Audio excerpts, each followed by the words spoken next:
Cthulhu presents The Fate of Kathi S, based on the German audiobook Geschichte der Kathi S. Prologue. Berlin never really wakes up. It never truly sleeps either. It's a body that twitches without end, sometimes in small spasms, sometimes in violent convulsions.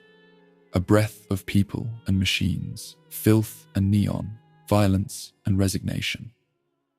And this morning, somewhere in the pulsing guts of the city, Berlin coughs up something that causes unease even here. The dampness from last night's rain still clings to the streets, swelling the grime in the cracks of the sidewalks, and turning the city's smell into a wet mixture of cold asphalt, stale urine, and burnt coffee from the first bakeries opening their doors. Hasenheide lies like a battered remnant of an era when parks were still places for leisure. Now it's a ruin of trees and bushes, a home for the lost, a marketplace for those long divorced from the law. Benches screened by thick shrubs offer the pale and hollow-eyed the privacy to conduct their business, to quietly waste away, to sell the last scraps of dignity they have left. A street sweeper, mid-50s, worn down by the early cold and decades in the service of trash, pushes his cart along the dirt path that snakes between bushes and graffitied ornamental walls. At this hour, the Hasenheide is empty, save for the few shapes who haven't realized the night is over, or that they themselves might have been over for a long time. He stops. Wildly dumped garbage bags, 2 of them, lie between 2 benches in a small circle of path. Household waste, nothing unusual here, where junkies press needles into the sand and couples slip behind the bushes to make transactions no one issues receipts for. But there's something. One bag is open, not completely tied shut. A smell that doesn't belong here mixes into the stagnant Berlin air. Sweet, metallic. And then he sees it. His breath catches in his throat. Stumbling back, he grabs his radio. His voice trembles as he reports what he's found. Moments later, the first siren wails, and the city begins to turn around it. Chapter 1. Somewhere else, a phone vibrates against a bedside table, making it hum a low baritone note. Sabine Kempowski blinks into the pale light leaking through the blinds of her Kreuzberg loft. The morning tastes of stale smoke and lead. One of those nights that never really end, but instead rot their way into the day, lungs lined with the ghost of cigarettes and yesterday's coffee. She knows it's Bernd Muller before she picks up. Yeah? Morning, Sabine. Muller here. Hello, Bernd. Her voice sounds like a stubbed-out cigarette. Already awake? Muller's voice is gravelly. No surprise. Now I am. Sabine has trouble coaxing her voice past the thick syrup of spit and phlegm. I know, it's ass early. He always knows more than you want him to. Body found in Hasenheide. I suggest you skip breakfast. They say it's nasty. Bernd Muller could have been a poet if poetry was stripped of all beauty. Shit. Sabine gropes for a bottle in the half-light and takes a swig.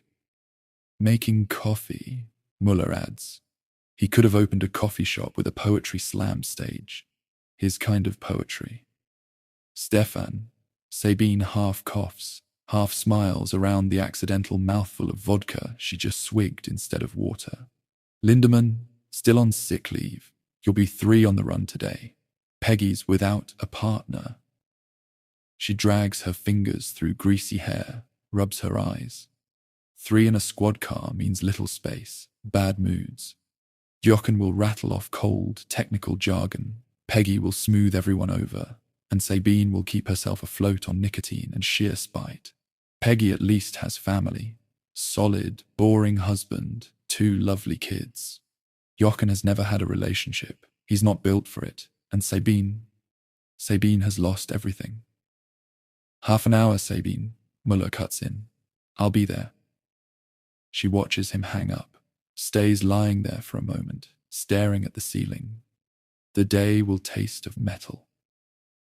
She rolls over to the unmade side of the bed, presses her face into the greasy pillow, tries to breathe in the echo, the faint memory of Anya. But the pillow only smells of smoke. The radio blared. "This is Urban Beats Berlin, and here's the weather." She pulled on a pair of worn-out jeans over her thin legs, a cigarette already clamped between her lips. If it weren't for the rain showers later today, up to 3.5 litres per square metre, it'd just be cold and grey until then. Cold and grey. Perfect match for her life. She grabbed her leather jacket, an old, almost fossilized relic from the 80s. It had once smelled of cold smoke and punk concerts. Now it reeked of work ethic and too many nights chain-smoking through the small hours. She hated how grown-up she'd become. Berlin's streets were still wet from last night's rain when she climbed into her beat-up Passat. Some crap song moaned on the car radio, and she let it play while she drove her usual route to the M5 precinct. The M5's underground garage smelled of oil and broken promises. Jochen was already there, thin as ever, pale, with that laconic grin he'd never shaken since their youth. "Morning," Sabine muttered. "A magical morning to you too, Sabine. Your mood is, as always, inspiring." Sabine pulled her jacket tighter and sensed Peggy before she saw her. Peggy was warmth in a cold world, a woman who smelled like firm decisions and a safe reality where kids grew up protected. "You look like hell, Sabine," her longtime friend sang, "trying to earn back your old nickname." "Corpse," Jochen laughed, tinny and dry. "Only if I can start calling you Bones again," Sabine shot back, harsher than she meant. "Sorry, good to see you." She hugged Jochen and Peggy tight. The two had been her only constant back then, and they still were. Jochen hadn't changed much. He no longer danced through the night in fishnets, a feather boa, and a mohawk. But he was still the same nerd. The guy whose basement had hosted countless role-playing games. The guy whose basement she'd lived in after Peggy and Jochen had found her half dead on a filthy toilet, choking on her own vomit. Peggy had changed, a metal worker, a swimmer. She'd crossed over because Voltraw didn't want her daughter to grow a mustache. Peggy liked being a woman, a mother, and a cop. And Sabine? She didn't know. Scars. Nightmares. Same as always. The coffee machine gurgled as Muller welcomed them in. His skin had that grey tone men get when life has kicked them square in the balls. "Sit down," he said. "I've got a case for you." Bernd Muller dropped into his chair as if gravity had doubled overnight. His face was tired leather, his eyes as dull as a cooled espresso. He gripped his coffee cup like a drowning man clutching driftwood. His wife was terminal. He knew it. 3 months until retirement, and the pancreatic cancer might give her 2. All plans scrapped, the trips, the time together. "Body found in Hassenheide," he said, rubbing the bridge of his nose. "The victim, well, you'll see." Peggy frowned. "We don't know more yet." Muller shook his head. "Not much. Forensics are on the way. The first photos I got slipped to me are ugly. Dismembered, stuffed into trash bags." Sabine took a deep sip of coffee and stayed quiet. She knew what that meant. Drug murders in Hassenheide were often brutal, but dismemberment, that was different, unnecessary, impractical, a statement. "Fits any of the gangs?" Jochen asked. "No," Muller said instantly. "Not the Arabs, not the West African dealers. They beat, stab sometimes, someone fires a shot into the air. But they don't cut people up. This is personal." He sighed and slid a file across desk.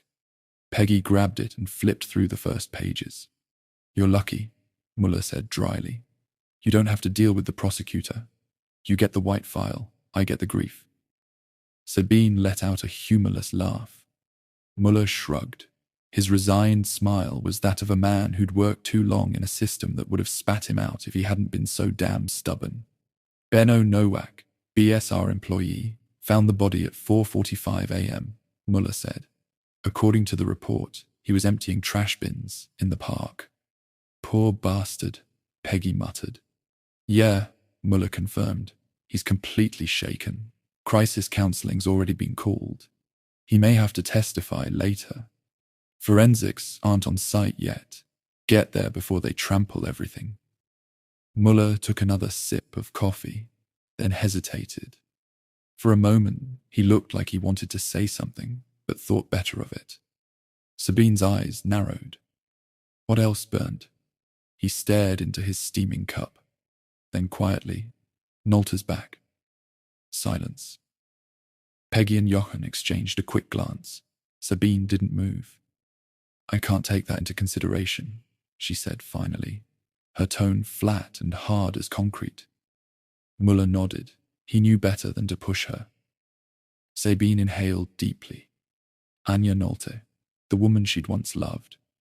The woman who had quietly folded herself out of Sabine's life, somewhere between night shifts and Sabine's fear of loss, like a letter never sent.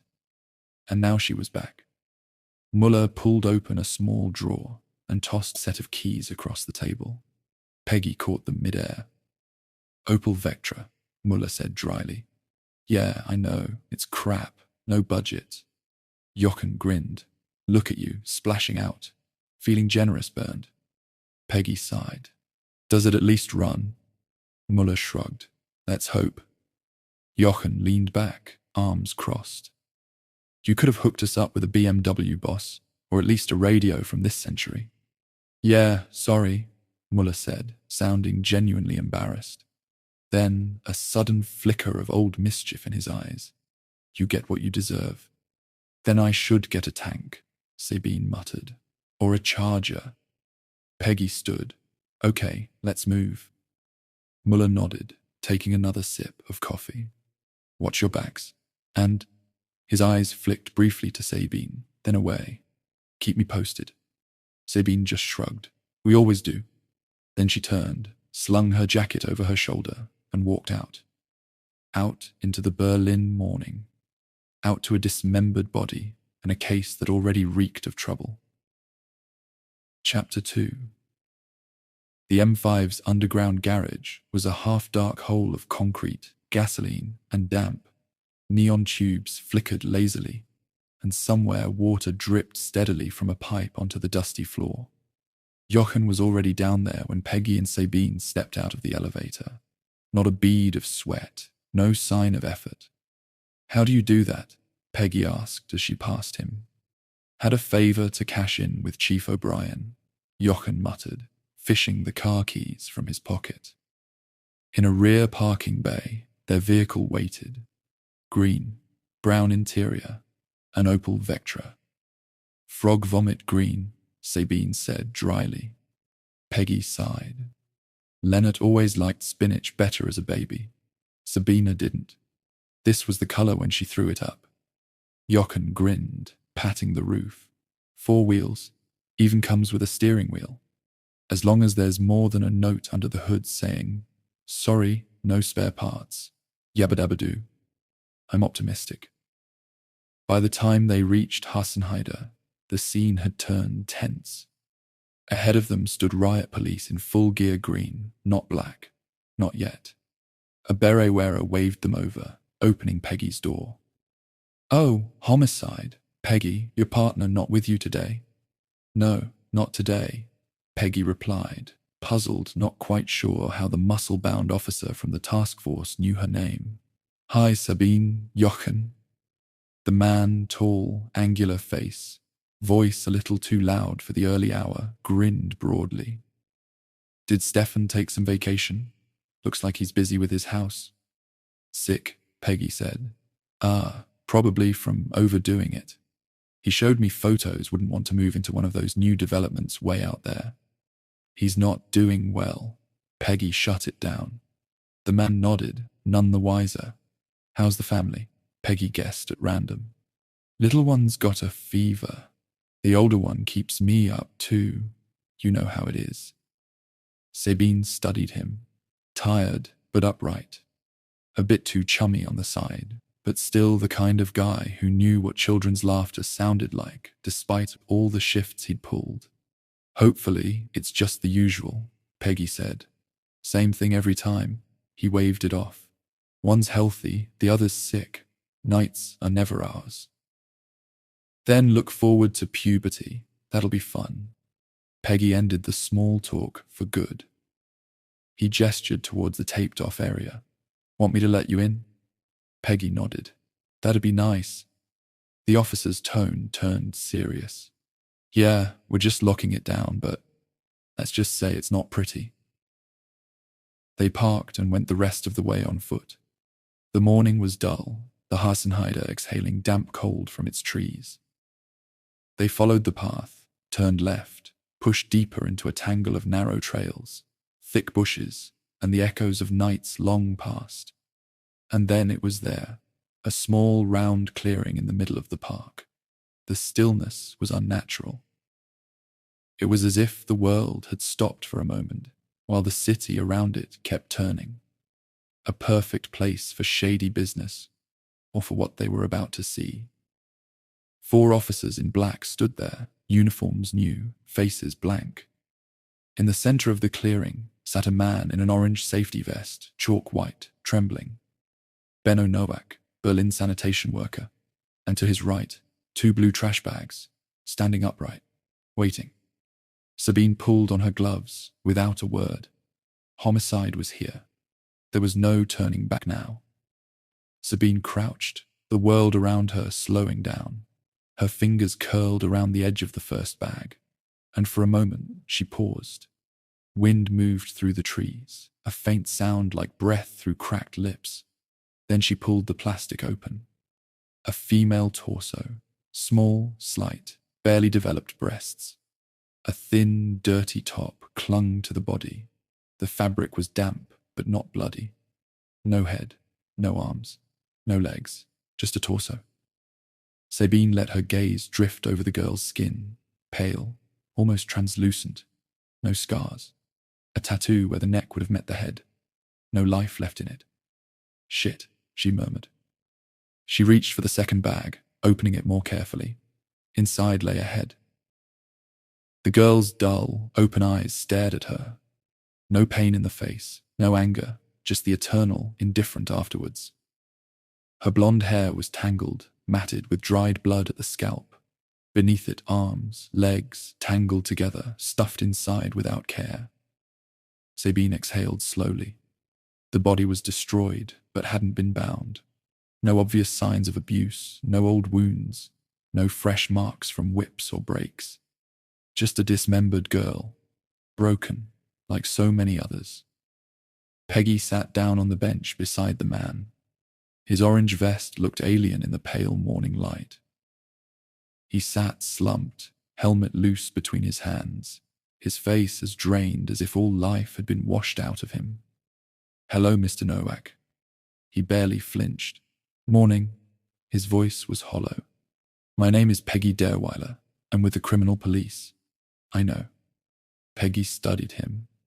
His gaze was empty, but not lifeless. A man who had seen something that would never let him go. I know this is a difficult time for you, but I need to ask you a few questions. Is that all right? He nodded slowly. I've already told the others everything. Yes, I know, but I'd like to hear it from you personally. Nowak sighed. I just want to go home. I know. I promise this won't take long. Peggy put a hand on his shoulder, a gesture of gentleness that seemed to make him sag under the weight of his own tension. He pressed his lips together, then gave in. Go ahead. Started work at 4:30 a.m. Yes, his voice was brittle. And by 4:45 you were here. Nowak nodded. Yeah, I always start at the back and work my way forward.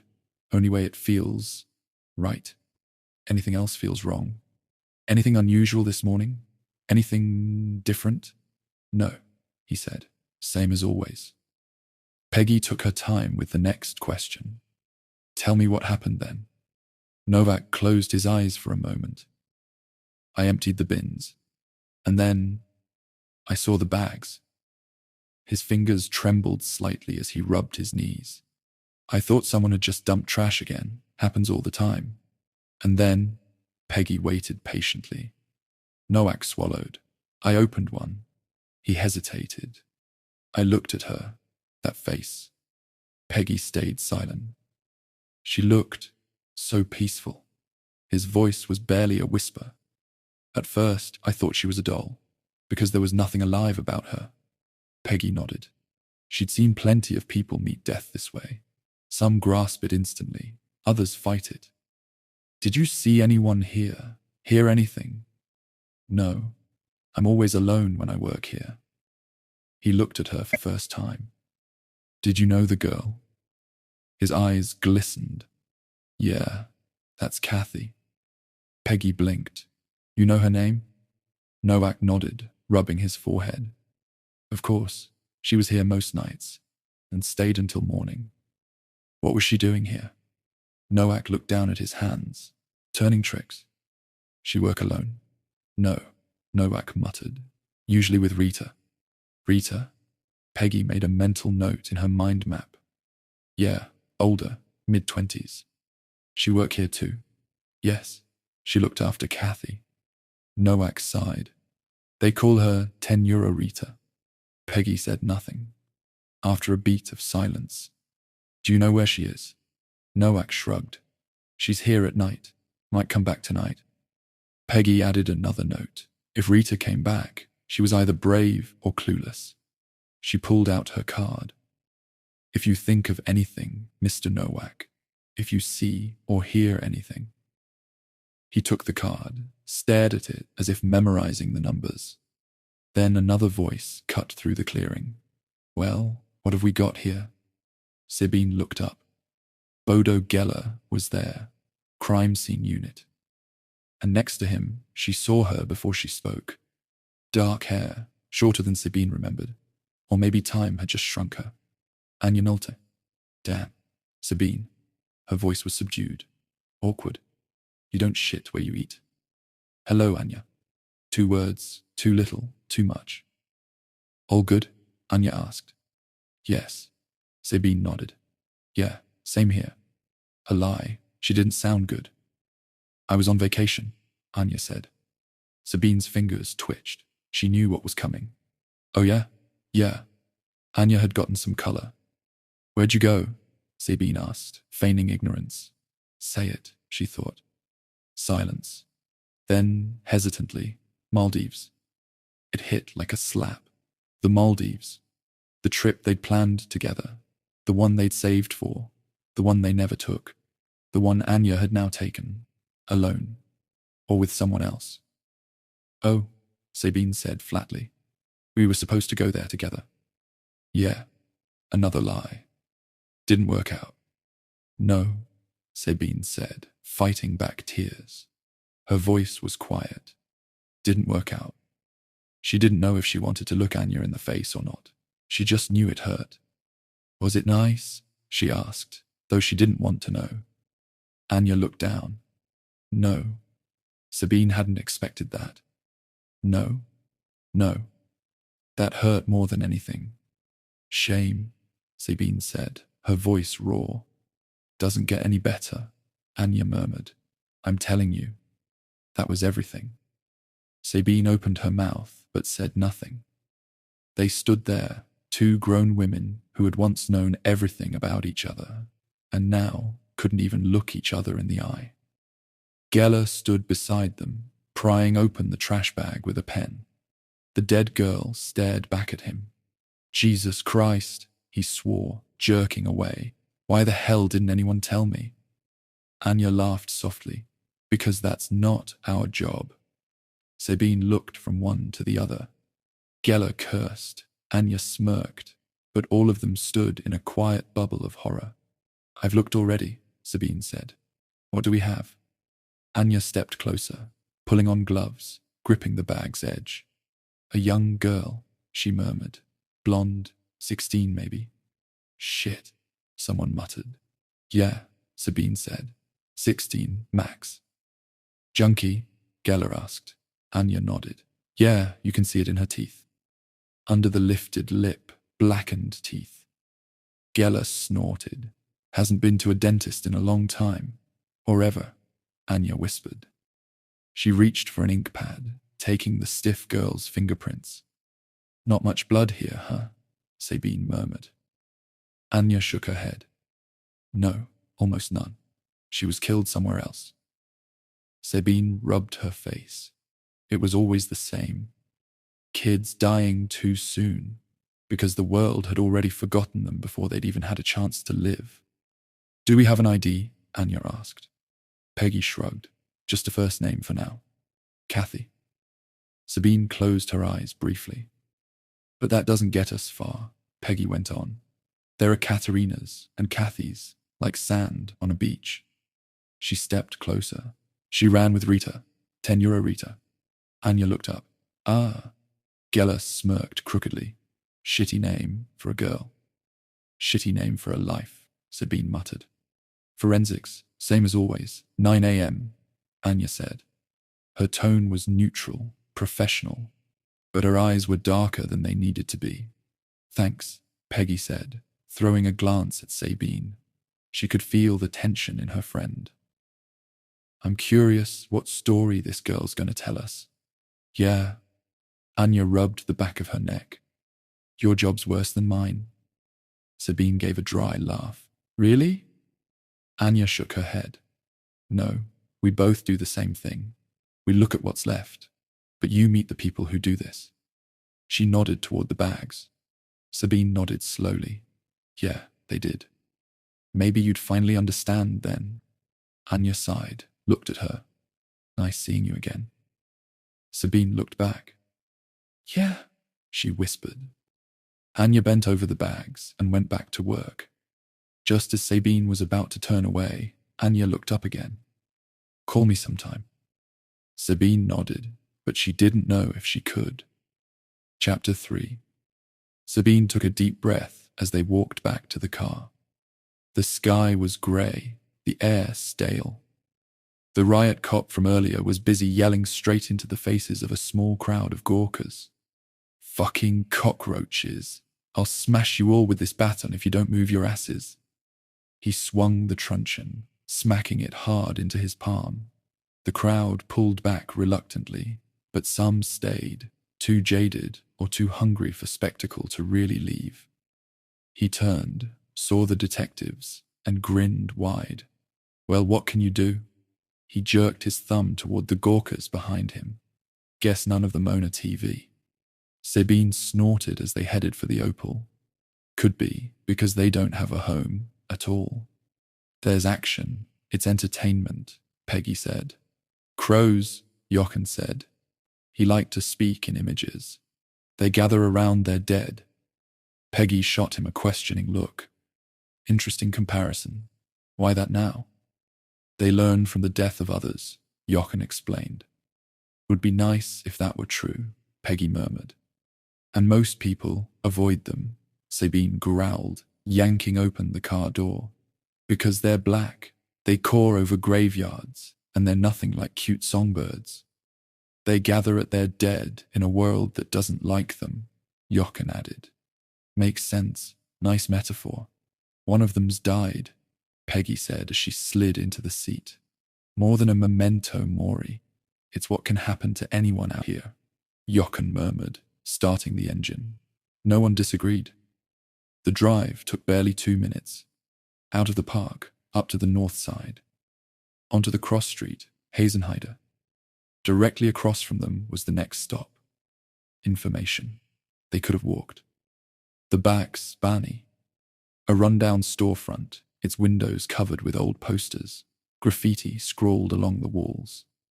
The name was sprayed in red above the entrance. Bax with an X, Bani with an A and an I. Only hairdressers have worse names, Jochen muttered. He parked and glanced around. They have a back door? Peggy asked. Definitely, Sabine said. I'll go around the back, Jochen offered. Peggy nodded. Okay, then we go in the front.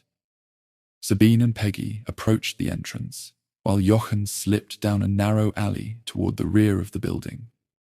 A faded info flyer behind yellowed plexiglass advertised what the place offered. Homeless people could rent a mailbox here, have something like an address. Breakfast and lunch, prices barely above cost, if that. Rolls, soup, roast with dumplings on Sundays. The door to the back's bani was still locked, but through the window they could see a shadow moving. Inside, a neon tube flickered. Plack, plack, plack. Then the light came on, bright, clinical, like an operating room. A man stepped into the glow. Thin build, red baseball cap, longer hair brushing his neck. His face was creased like old paper, and his eyes had that glassy shimmer of someone who'd stumbled between worlds one too many times. Hoodie, short carpenter's pants, studded belt pouch. Sabine knew what he was before he spoke. A social worker with his own drug history. A man on a holy mission. "Hey!" He flung the door open, eyes wide. "Haven't seen you two around here before." "There's probably a reason for that," Sabine murmured. "You here for a shower?" he asked, eyeing Sabine. Peggy chuckled softly. Different reasons for her, but no less burdensome. The man grinned. Junkie charm. Friendly, but keeping his distance. Warmth in his eyes, but also that flicker over potential valuables, mentally converting them into baggies, and hours without the monkey. "Sorry, I'm Raleigh. Who are you?" "Dareweiler, Criminal Police," Peggy said. "This is my colleague, Chief Inspector Kempowski." Raleigh laughed nervously. "Ah, the creepo. Rare for you to drop by. Usually just the uniforms when there's trouble." "We can wear whatever we want on duty," Sabine said flatly. "All right, so what's going on? What can Raleigh do for you?" "Do you know a Kathi?" Sabine asked directly. Raleigh blinked. "I know a lot of Kathis. About 16, blonde, very slim, probably new to the area." Something twitched in his eyes. "Ah," he clicked his tongue. "She was here once, about 2 months ago." 2 months, Peggy frowned. "Not since then." Raleigh shook his head. "No, came in for a shower, shot up in the back room a couple times. Only saw her 2, maybe 3 times. She looked hunted." "Hunted?"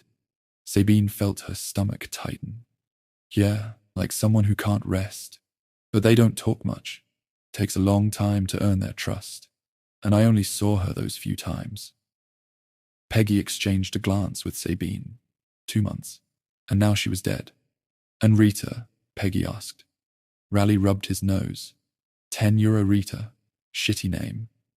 "Unfortunately, that's the only one we've got," Sabine said apologetically. Raleigh nodded as if he understood. "Rita used to be around here more often. Not lately." "How long?" "Few weeks. Maybe a month." He turned, distracted, as if he'd heard something. "Wait, think someone's at the back door." He started toward the dark rear of the backs, but Sabine grabbed his arm.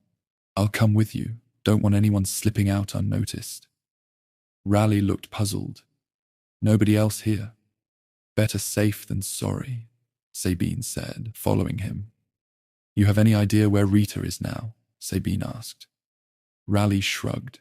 "They've got their spots. Shooting galleries, squats. Some sleep outside, some find a guy to take them in, until he gets tired of them." Jochen looked up in surprise as Raleigh opened the back door. "Come on in. Raleigh's here for everyone," Raleigh said sarcastically, turning back to the front. "Pincer move?" "Better safe than sorry," Sabine repeated, following him. Jochen stepped inside, taking in the place. "Nice setup." "Best I can do. Not a hotel," Raleigh grumbled. "No, I mean it. Good chairs, decent tables, little sales counter. Feels a bit like a youth center." "You're making the most of what you've got," Jochen said. Raleigh stopped, looked at him seriously. "Once you've been all the way down, eating shit, you've got 2 options. Get up, keep going, try to make your life better. Or help others do the same." Sabine pressed her lips together. "Back to Rita.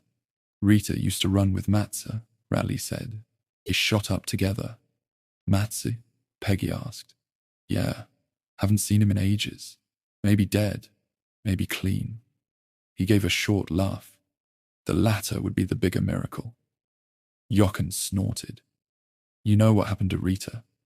No, but Raleigh rubbed his neck.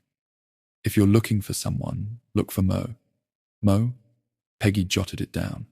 Yeah, dealer. Used to be where Rita hung out. His turf. Can you give us a rough description? Peggy's pen hovered over her notebook. Red leather jacket, wears rings, smells like money and Gucci. Drug money, Jochen muttered. Raleigh grinned. Yeah, but he knows things. Peggy handed Raleigh her card. If you see Rita, call me. Sure. Sabine studied him. He was one of the ones who'd made it out, who'd clawed his way back. You used to shoot up, didn't you? She asked quietly. Raleigh paused, then nodded. Not for long, he said. Sabine held his gaze. Me neither. Raleigh gave a crooked smile. Then you know what it's like. Yeah, Sabine said. I know what it's like. Then they turned and left. Behind them, the door to the Baxbani closed. Chapter 4. In front of the Baxbani, a woman stood bent over, rummaging in a bag. Sorry I'm late. The bakery was packed, she said, apparently thinking Raleigh had opened the door. 80s punk and 90s esoterica tossed together in a blender. Red dreadlocks tied back with a headscarf. A long skirt with wild patterns, scuffed combat boots. Over it all, an oversized, fluffy jacket that probably still held crystal traces of pure MDMA from some long-forgotten love parade. Sabine looked at her. Peggy looked at her. Jochen blinked. 3 minds churned through the past. Isn't that? Peggy's eyes went wide. The one from the flat share? Oh, my God. Sabine rubbed her temples. The one from back in the day. Jochen snapped his fingers. The one who made the movies. Birth, Peggy blurted. The woman looked up, saw them, and her jaw dropped. Damn, she exclaimed. The Goths, Sabine, Jochen, Peggy. Holy shit, Birth, Sabine laughed. Sexy time 3000. Jochen grinned and shook his head. Back then, with Carl. Birth pressed a hand to her mouth and burst out laughing. Oh my God, I can't believe you remember that. How could we not? Peggy winked. We came to see your roommate back then. You definitely made an impression. Carl, Birth sighed. Yeah, Carl. Sabine eyed her. Man, I never thought we'd see you again. Birth laughed, scratching the back of her neck. Yeah, Berlin's really just one big village. So what are you doing here now? Peggy asked, curious. Birth shrugged. €1 job. I make sandwiches for the junkies. Sabine let out a low whistle. Good work. Ah, it's all right. Bert waved it off. Better than nothing. I was out of work for a long time. And Carl? Jochen asked carefully. A shadow crossed Berth's face. Dead. Silence. He took his own life at some point, she said quietly. I don't know what was going on with him. He was completely wrecked. Peggy put a hand on her shoulder. I'm sorry. Yeah, me too. Berth swallowed, then managed a crooked smile. But I've got Leonidas. Leonidas? Berth pulled a fat, fluffy wallet from her bag, rummaged, and produced a photo. Here, this is him at sound bowl therapy. Peggy and Sabine leaned over the picture. A slim, blonde boy with big eyes sat in front of a silver singing bowl. Cute, Peggy murmured. Looks like Carl, Jochen said. Bert grinned. He's got his eyes. And here, she pulled out another photo. This was us in Goa. Sabine raised an eyebrow. Goa? Yeah, what happens in Goa stays in Goa. Sabine and Peggy exchanged a glance and said in unison, Exactly. Tell me, Berth, Peggy said finally. Do you know Rita? Berth frowned. Rita, little punk girl, green hair, hangs around here somewhere. Berth shook her head.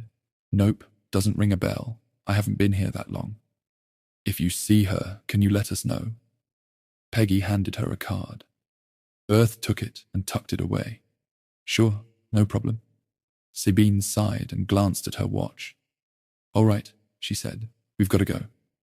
Berth grinned. It was awesome seeing you, really. Same here, Sabine smiled. Take care of yourself. And you too. She studied the three ghosts from her past. You don't look like the usual customers here at the backs. Sabine hesitated. What happened with Carl back then? We went through something like that too. It changed things. We're cops, Peggy cut in. But we're not here to confiscate your weed. Jochen reassured the esoteric punk. Well, that's a relief. Just bought some, Bert said with a grin, squeezing past them into the backs. I've got sandwiches to make and a vegan pumpkin ginger soup to cook. Keeps you nice and warm. She blew the cops an air kiss and disappeared inside. The drive to the M5 was sluggish. Berlin traffic had reached full chaos mode. It was just past 10. Sabine swore. Come on, drive, it's green. Jochen was behind the wheel, Peggy leaning back in her seat. What's the guy in front doing? She muttered. Going 35 in a 50 zone. Sabine ground her teeth. And there's nothing in front of him. Peggy sighed. Let it go. Nope. Sabine cranked down the window, slapped the blue light on the roof, and switched it on. People like that drain my will to live. Seriously? Jochen shot her a look. Yeah, pull him over. The Renault Megane crawled to the right. They stopped behind it. Sabine got out. Good morning, Berlin CID. Chief Inspector Kempowski. Accelerator broken. The driver was an unremarkable man in a polo shirt. Beside him, a young blonde woman sat very still. You do know you're allowed to go 50 here? Sabine asked. Yeah, sorry. I wasn't paying attention. And why's that? I was talking to my passenger. Sabine leaned in through the window. Oh, really? The man flushed. You've been acting pretty suspicious, Sabine said with bite. The woman turned away. As I said, my wife and I were in the middle of a conversation. He glanced right, clearly hoping for support from the passenger. Pretty young wife you've got. Sabine stared deliberately toward the passenger side. Peggy got out, Jochen following, and they joined her at the Megane. License and registration, Sabine barked. Of course, just a second. The driver fumbled nervously in his jacket, lifting the hands that had been folded in his lap. Put that thing away, Sabine hissed, her eyes locked on the now fully exposed erect penis in the man's lap. Peggy burst out laughing. Jochen face-palmed. So you're getting a nice mid-morning blowjob in traffic from your... Sabine's gaze cut to the passenger. Pretty young wife? Well... The driver stammered, still struggling to tuck himself back in. How much is he paying you for the blowjob? Sabine asked the passenger directly. He was going to give me 20, the young woman admitted. All right, license, registration, and 50 for the girl. Sabine snapped into the car. But I wasn't even finished, the man mumbled. I'll take it from here, Peggy cut in, gently pushing Sabine aside and whispering for her to take a closer look at the prostitute. Sabine walked around and opened the passenger door. Out, she said coldly. I didn't do nothing, the girl protested. Name? Sabine's gut tightened as she got a good look at her. Katrine, she said hesitantly. Muller. Age? Sabine's tone softened despite herself. Almost 18. Katrin murmured. 17. Bit young for this shit, don't you think? Meanwhile, Peggy was taking down the John's details, holding his documents at arm's length with a disgusted look. Those same hands had just been wrapped around his dick. Sabine smirked. All right, where do you work? Hassenheider. Jochen let out a low whistle. Sabine exchanged a look with him. You're coming with us, Katrin, she said firmly. What? I didn't do anything, Katrin snapped. glaring between Sabine and Jochen. Street prostitution, endangering traffic. The list is long, Jochen recited. Sabine watched him load the protesting Katrin into the Vectra before circling back to Peggy. I don't have 50 on me, the driver was saying. I've got 35 and some change. But here, these are vouchers from using the bathroom on the Autobahn. You can buy stuff at rest stops with them. Peggy stared at him, torn between disbelief and amusement. Are you serious? She laughed out loud. Problem? Sabine asked, stepping up. Depends how you look at it. Mr. Radke here doesn't have the 50 for the half-finished service and wants to pay with Sanifair vouchers. Mr. Radke? Yes, the John stammered. You'll be getting mail, a hefty charge and a hefty fine. Now get the hell out of here, asshole. Sabine snatched the P-vouchers from Peggy and flung them at the man like a confetti cannon. Peggy and Sabine watched him roar off, clearly overcompensating for his earlier crawl. Pretty obvious speeding violation. Want to pull him over again? Peggy grinned. Nah, he's had enough for today. Sabine gave her a sidelong look. What does he do for a living? Civil servant, tax office, Peggy said flatly, eyes still on the retreating Magain. Could come in handy someday, Sabine muttered, climbing into the Vectra next to Katrin. Jochen started the engine, onto the M5, Chapter 5. The drive into the M5 Division parking garage was tense and quiet. Katrin Muller sat in the back seat, hands knotted between her knees, shoulders hunched. She smelled of cigarette smoke, the perfume of her last John, and that faint, sour note of adrenaline and fear. Sabine watched her in the rearview mirror. 17 years old, still a kid. But the eyes, those eyes had the flat, world-weary look you usually only see past 40, or after too many bad choices. Jochen steered the car through the narrow ramp into the M5 Division's garage. They parked near the elevator. All right, end of the line, Sabine said, opening her door. Peggy glanced back at Katrin. We're going upstairs, 5th floor. And then what? Katrin's voice was dry. Sabine leaned on the open door. Then we talk. The elevator was stuffy, thick with the smell of old coffee, printer paper, and the stale air of Berlin's underbelly. As they rose to 5, Katrin's eyes darted everywhere. Her fingers trembled. You okay? Peggy asked. Yeah. Katrin scanned the surroundings, the people chewing at her nails. Peggy didn't believe her for a second. They stepped into their office. 2 desks, towers of files, an ashtray with an ancient wad of gum in it, 2 computers, and a tired window overlooking the courtyard. Take a seat, Miss Schmidtke, Jochen said flatly. Muller, Katrin muttered. She didn't just sit, she collapsed into the chair. Sabine took off her jacket, hung it over her chair, then locked her gaze on the girl. So, where exactly did Mr. Radke pick you up? Hassenheide. Her restless foot filled the room with the high-pitched scrape of shoe on chair leg. When exactly? She thought for a moment. Right before you pulled me over. Concentrating seemed like an effort. So, after police had already been there, Peggy pressed. I don't know. It was at the other end. The zipper on her bomber jacket joined the nervous foot in a duet, like a triangle player finally getting his one moment in the symphony. Sabine and Peggy exchanged a look. How long have you been in Hassenheide? Peggy asked. 4 months. The scrape, scrape, scrape of her foot dominated the room. Sabine leaned forward. And why aren't you at home? Katrin looked at her, then slowly pulled up her sleeve. Scars. Deep, old, and fresh. My parents and I, we can't. Sabine nodded. She understood. She'd left Cellar after her mother died, fleeing her stepfather. What happened with Radke, that's another story. But that's not what we're here for. What then? Katrin's nail-chewing matched the rhythm of her bouncing knee. The other women. What women?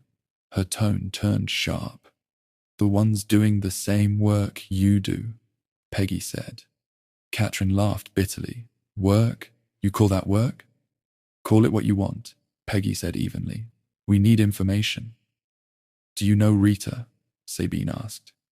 Katrin snorted. €10 Rita? Yeah. Shitty name. Katrin paused, staring at the blood welling from her nail bed after she tore a nail down too far. Maybe. Got a last name for us? Sabine passed her a tissue. Katrin shrugged. Jelinek. Sabine arched a brow. Jelinek? Yeah, she told me once. We talked. Peggy jotted it down. A surname was a start. And where can we find her? No idea. She's here. She's there. Katrin wrapped the tissue around her finger. A red spot spread through the white. Squats? Yeah. Which ones? Jochen finally spoke up. Different ones. You ever stay with her anywhere? Once, with Mats. Peggy tilted her head. Matze? She looked to Sabine. Katrin nodded. Sabine probed. He hangs around squats too? Yeah. Her complexion was chalk white. Still? Don't know. He was in Oranienstrasse, but not anymore. Sweat dotted her forehead. Where then? Katrin shook her head with an edge of fury. If he's still alive, no idea. What does he look like? Jochen asked. Like the skinniest guy in the world. Katrin switched to chewing another nail. Sabine silently handed her another tissue. Katrin looked faintly confused. Tall, short? Peggy asked. Average height. Sometimes walks around in socks when he's high. Distinguishing marks. Sabine's arm stayed extended, tissue ready. Bald. Katrin spat a bitten nail onto the floor. Tattoos. Ugly eagle on his forearm. Another nail came off. Sabine nodded. The name Matzi had come up before. Peggy leaned back. Katrin, what exactly are you using? She went quiet for a beat. Then, yayo, ammonia, freebase. Peggy looked to Sabine.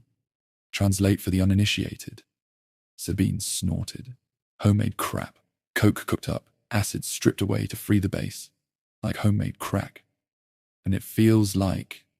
Peggy eyed the jittery girl. Kinda like crack. If you're standing on a platform talking to someone, you can hear them. If a train blasts through, you can't. Makes the voices go quiet. Peggy buried her face in her hands. How can you put that poison in your body, Katrin? That garbage? Katrin shrugged. Better than nothing. Peggy looked at her for a long moment, then glanced at Sabine, knowing what her old friend had survived. She turned back. Before the street, what did you want to be? A seamstress. I used to make cosplay. For a moment, the fidgeting stopped. Really? Jochen perked up. What did you cosplay? All sorts. Game characters, anime, Marvel, DC. And now you've been cosplaying a lost girl giving blowjobs in parked cars for 20 a pop, Sabine said evenly, holding her gaze. Don't you want to take that costume off and be the real Katrin again? Yes. No. I can't. The hardened shell cracked a little. Katrin, listen. We can't just let you walk, Sabine said. Of course not. You've got two options. Jail, or we get you into foster care or therapy. Katrin looked at her like she'd just suggested moving to the moon. Family? Yeah, Sabine whispered. A family. Forget it. The walls went back up and the chair fidgeting resumed. Then remand custody, Peggy said, arms folded. Katrin's jaw clenched, her fingers dug into her jacket. Please don't. There are group homes too. Freer, Peggy said, her voice warm. Katrin stared at the floor. Sabine and Peggy let her have the time. 17 years old. 17 years in a broken street. Not an easy place to be. Then Katrin looked up. I want out of this shit. Sabine nodded. Then help us. Katrin took a deep breath. I can take you to Rita. Chapter 6. Sabine, Peggy, and Jochen left the office. Behind the door sat a girl balanced on the threshold between ruin and hope. What do you think? Jochen asked quietly. We're not letting her go, Peggy said. Sabine nodded. But we'll use her. She'll take us to Rita, and then we'll help her. Jochen glanced through the glass pane. Katrin was sitting in the chair, chewing on her thumbnail. Do you trust her? He asked. Sabine snorted. Never trust a junkie. Ever. Once the demon's in them, all they're thinking about is what they can steal and sell from you. Can we really help her? Peggy asked. Yes, Sabine murmured. She's not 18 yet, but she has to want it. She's not there yet. Right now, she's just playing along because she wants out. Wants to earn a quarter or half a fix from blowing some guy in Hassenheide. And forget. Jochen sighed. Then we bring in Bernd Muller. Sabine nodded. The next step was clear. It was 12:30 p.m. when Sabine, Peggy, and Jochen entered Bernd Muller's office. Bernd sat behind his desk, sleeves rolled up, a pile of files in front of him. Boss. Peggy broke the silence. He looked up, sizing them up with a tired gaze. Well, found anything yet? Sabine leaned against the door. Yeah, mainly that it was a good idea to skip breakfast. Muller smirked. That bad. Gruesome, when you're standing next to two garbage bags with a dismembered body. Jochen shook his head. Let's just say, great way to kick off a diet. Maybe I should try that, Muller muttered, taking off his glasses and rubbing his eyes. No blood at the dump site, right? Not a single drop, Peggy confirmed. She died somewhere else. Nothing from forensics yet. Bernd polished his glasses on his shirt. Not yet, but we'll call. Muller nodded. Good, and otherwise? Peggy leaned forward. We were at Bax Bani. The social worker, Raleigh, wasn't much help. But Katrin Muller, she's more talkative. Muller, the head of the unit, flipped through his notes. Yeah, our freshly pulled from the car 17-year-old. The one who does 20 euros worth of... She could have taken Sanifair vouchers instead, Sabine cut in. You can use those at rest stops. Muller raised a brow. Really? Adding that to the bucket list? Sabine grinned crookedly. Taxman. Muller laughed dryly. Right, and the girl? She's completely strung out, but she knows a few names. Two in particular keep popping up, Matze and Mo. Sabine didn't like the thought of Matze. Matze. Junkie. Fractures. Sometimes wandering around in socks when he's high. Eagle tattoo on his forearm. Probably squats in abandoned buildings. Muller sighed. Sounds like one of those leads that goes nowhere. Peggy nodded. Probably, but Rita came up too. Rita Jelinek, 10 euro Rita. What a shitty name. Muller jotted it down. All right, and Mo? Red leather jacket. Dealer in Hassenheide. Muller frowned. Maybe another department has something on him. Jochen sat down at the computer. Matze, with a T or with S? Nothing. No cross-reference. Matthias? He said out loud. Something. The guy's supposed to be notorious. There's got to be something. Search. Several guys named Matthias. Junkies, petty crooks, but none with an eagle tattoo. Damn, none of the parameters match. The dealer. One hit, linked to Mohammed Al-Farouk. Bingo. What have we got? Sabine asked. Known, stands out in Hasenheide. Assault. Did time, but got smarter. Now stays under the radar. Multiple suspicions for drug dealing, but never caught. They adapt. Network of stash houses, runners. All chopped up into small units, Sabine guessed. Jochen kept searching. Rita Jelinek. Born March 3rd, 1984. Multiple violations of the Narcotics Act. Theft, fraud, robbery. Short prison term. Address unknown. Peggy rubbed her eyes. She's deep in it. Jochen nodded. Yeah. Sabine tilted her head toward Peggy. Warrant? Seriously? Jochen asked. If she knows we're after her, she'll just vanish. Peggy thought it over. Maybe just keep our eyes open and hope Katrin's not bullshitting us. Jochen nodded. Good call. And Mo, we need to get to him. Peggy picked up the phone. Internal call to narcotics. Yeah, Peter Meyer. Afternoon, Derweiler, M5. Peggy's tone was unusually brief. Ah, Peggy, what can I do for you? A faint squeak came through the receiver. We're working a case with overlaps to the Hassenheider drug scene. A body. Young girl, Peggy said. The one in the bags. Heard about that. Yeah, I need info on 2 names. Mohammed Al-Farouk, Rita Jelinek. And if you've got anything on a Matza junkie, skinny, bald, ugly eagle tattoo that'd be gold. Peter Meyer typed. Mo's known. Slippery. We've got nothing concrete. Rita. Peggy's optimism faded. Oh yeah, €10 Rita. She's deep in, petty criminal, but dangerous. What a shit name. Possible warrant. What do you think? We could, but it'll kick up a lot of dust. We've got a 17-year-old from Hassenheider, Katrin Muller. She knows Mo, Rita, and Matze. Sounds like you've hit the jackpot. Peter Meyer laughed on the other end. Maybe, if she plays along. Peggy hung up. Peter Meyer's in the loop. Mo's a ghost. Rita's a small-time crook with a long sheet but nothing solid. Matt's nothing.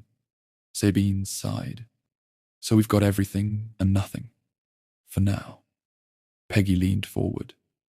We need Rita. Sabine nodded. And Mo. Peggy grinned. You catch a ghost with patience. Jochen rubbed his hands. And the right people. But first, the pathologist. Maybe the dead girl will tell us more than the living. Jochen dialed the medical examiner's number. Yes, Institute for Forensic Medicine, Dr. Maslamy speaking. Sabert, Criminal Police, M5. We're working the case of the girl from Hassenheider. Ah, the lady in the 2 bags. The pathologist was chewing something. That's the one. Jochen glanced at Peggy. Yeah, that was a puzzle this morning. Dr. Maslamy paused. Young thing. A swallow against some obstruction. Drinking sounds. Right, have you got findings for us yet?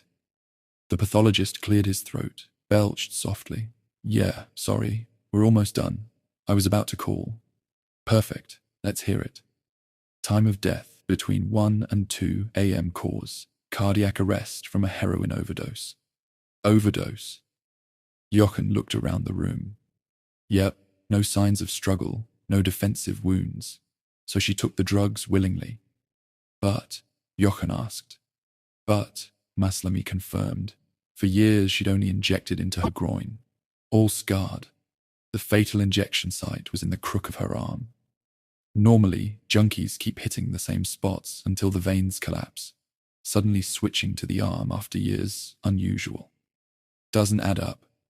Jochen turned pale. Then, hesitantly, did you just say, for years? Yes. The word echoed off tile on the other end of the line. How long would you say she'd been an addict? By our findings, at least 5 to 10 years. What? Yeah. Silence hung in the air. And after that, Jochen asked. After that, she was hacked up with an axe. Not a pro. Several blows needed to separate the limbs. Lots of rage, little skill. No overkill, but no care either. Shit. Jochen rubbed his temples. Any other traces? He fought against the lump in his throat. Dog hair, Maslamy said. Golden retriever. Okay, and the rest of the body? No typical junkie diseases. No hepatitis, no HIV. Strikingly bad teeth, probably never saw a dentist. Sex before death? No traces in mouth, anus, or vagina. But old injuries suggest she'd experienced it in the past. So a child abused for years, then ran away and ended up on the street. Dr. Maslamy sighed. I establish cause of death and collect evidence. Drawing conclusions is your job, but if I had to assess your theory, I'd say that's the picture. Then let's get to another point. The tattoo? Maslamy knew their methods. A large inscription on her back, 2-3 days old. I'll read it. When I am laid in earth, may my many faults cause no pain in your heart. remember me, but forget my fate. Silence. Jochen rubbed his eyes. Sounds like poetry. Or a badly translated classic. I'll send you the photo. Was the tattoo professionally done? Yes, very clean. Perfect lines. She must have stayed still. So not forced? No. She either held still or was heavily sedated. Anything else? Yes, her eyeballs were elongated. Maslami let the words hang. Jochen tilted his head. If I remember optics correctly, that would affect her vision, right? Yes, Maslami paused. She must have been severely nearsighted, typical for children who don't get enough daylight.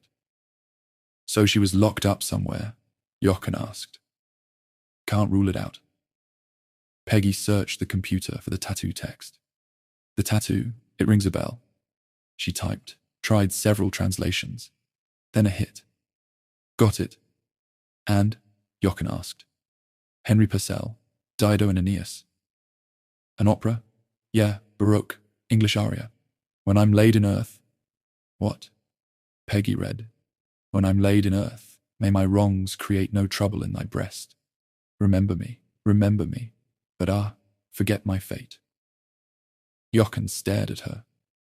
Okay, who in the world of constant suicides knows Baroque opera? After a short goodbye, he hung up. Sabine frowned. That means someone educated wanted this. Someone who knew Purcell. Chapter 7. Peggy closed the laptop. So, we've got a 16-year-old girl who'd been locked up for years, put on heroin, abused, then tattooed, and finally died. And whoever did it knew Baroque opera. We need to know where Kathi came from. That means we need Rita. Sabine nodded. And to get Rita, we need Katrin. Peggy sighed. Then you'd better go check on her. It wasn't long, but the cell should have broken her by now. Down in the basement, by the holding cells, Sabine knocked on the guardroom door. How's it looking? The duty officer raised an eyebrow, kicked up a fuss, wanted out. She's calm now. She needs to be fit tonight. Don't worry, we've got an eye on her. Jochen leaned against the doorframe, grinning. What kind of fuss? Nothing too bad. Just picked up a few new swear words. The guard chuckled. She called me a shit-covered piece of human skin. Sabine burst out laughing. Creative. Write that down, that's gold. You learn something new every day, huh? Jochen looked like he was mentally saving the line. I always say, the difference between the basement and a submarine is, you can air out the sub once in a while. But hey, we're on the pulse of the times. The officer was still chuckling as he unlocked the cell door. Katrin sat on the bed, elbows on her knees, hands pressed to her forehead. She looked like a Swiss army knife, forgotten in some drawer, waiting to unfold. Let me the fuck out already. Sabine took a seat, leaning back in the chair. Uncomfortable in here, huh? No shit, Katrin snapped. You get the feeling your insides are turning inside out. Sabine locked eyes with her, like your teeth are about to fall out. Every hair hurts. Katrin frowned. You know that feeling? Oh yeah. Sabine nodded slowly. Not just a nod of agreement, a nod of kinship. Are you just feeding me some cop bullshit, or have you really started with the stuff you don't inject? Sabine said, rolling her sleeve up slowly. But eventually, every last line gets crossed.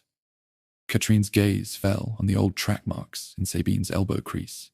And, Sabine asked quietly, recognize this? Katrin swallowed. You were using? Yeah, Sabine whispered. After Mom died, my stepfather and I, that wasn't working. She paused, remembering that first Christmas afterwards when he crossed his own line, when hurtful words had turned into blows. I ran away too. Berlin. I wouldn't be alive if my friends hadn't been there at the right moment. Katrin licked her cracked lips. I don't have friends anymore. Because there's no friendship in the scene, Sabine said after a beat. Only small alliances of misery, just to keep from drowning alone. Katrine looked down. Sabine leaned forward, pulling a photo from her jacket pocket. This was Kathi. She was like us. I think she'd been locked up since early childhood, put on heroin, abused. I think she escaped, that she went to ground in the scene. Sabine lowered the photo, turned it over, staring at it for a long time. Someone butchered her, and I want the bastard. Katrine nodded. She was different. She twitched. Sabine waited. The silence stretched on. Different how? I don't know, but she wasn't like us. Katrine held her gaze. She was scared of everything, because she probably never saw the world out here before. I'd have been scared too. Katrine nodded slowly. Not a nod of agreement, a nod of connection. Sabine stood. I'm picking you up tonight, so get some rest.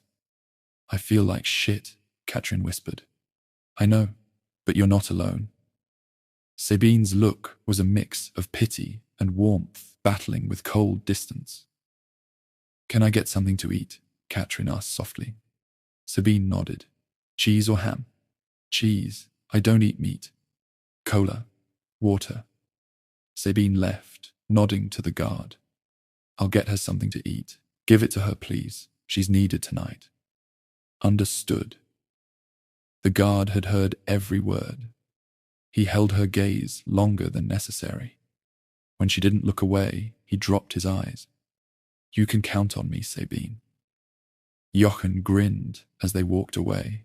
Shit-covered human skin. Sabine laughed. Saved for the next traffic stop. Let's grab some food. I need a currywurst. The sketch artist should have something for us soon. All right, before we head out, Jochen, you handle the fingerprints. I'll call the sketch artist. Sabine didn't want to talk to Anya again today. The day was going to take a lot of energy she couldn't spare, keeping up her mask of composure.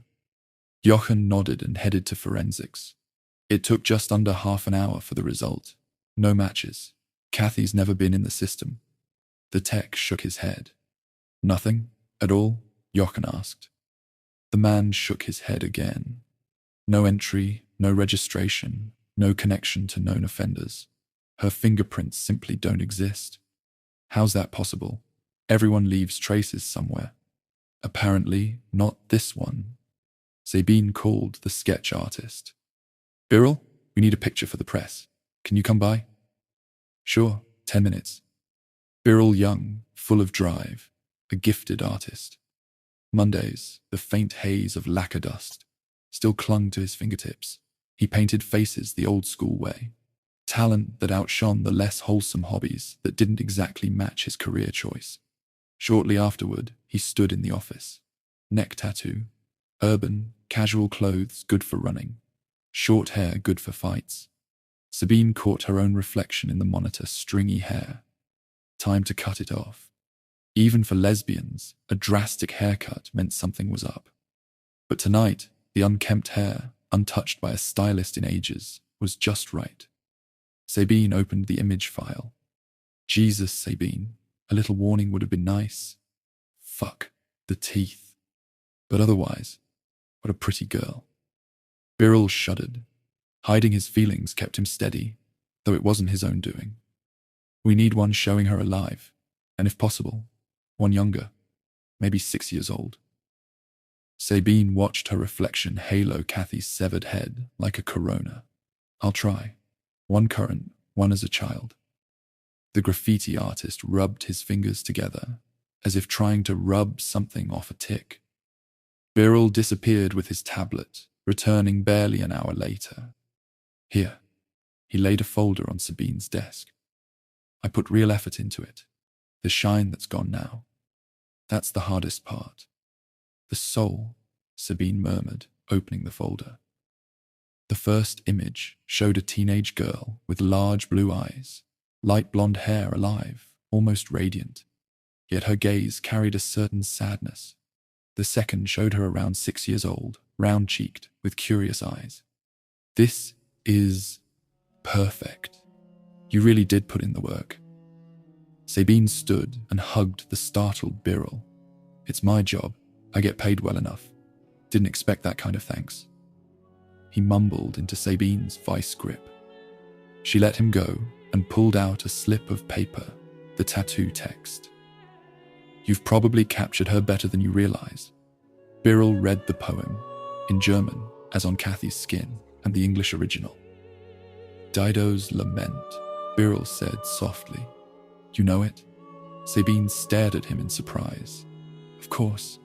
Purcell, one of my favorite pieces. Still makes me cry every time I hear it.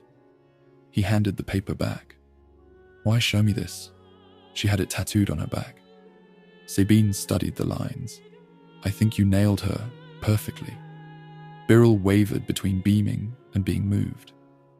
It just felt right, he said quietly. Yeah. Sabine met his gaze, her eyes shining. Now we know who she was. Thanks. He turned to leave. Gotta get back to work, Sabine.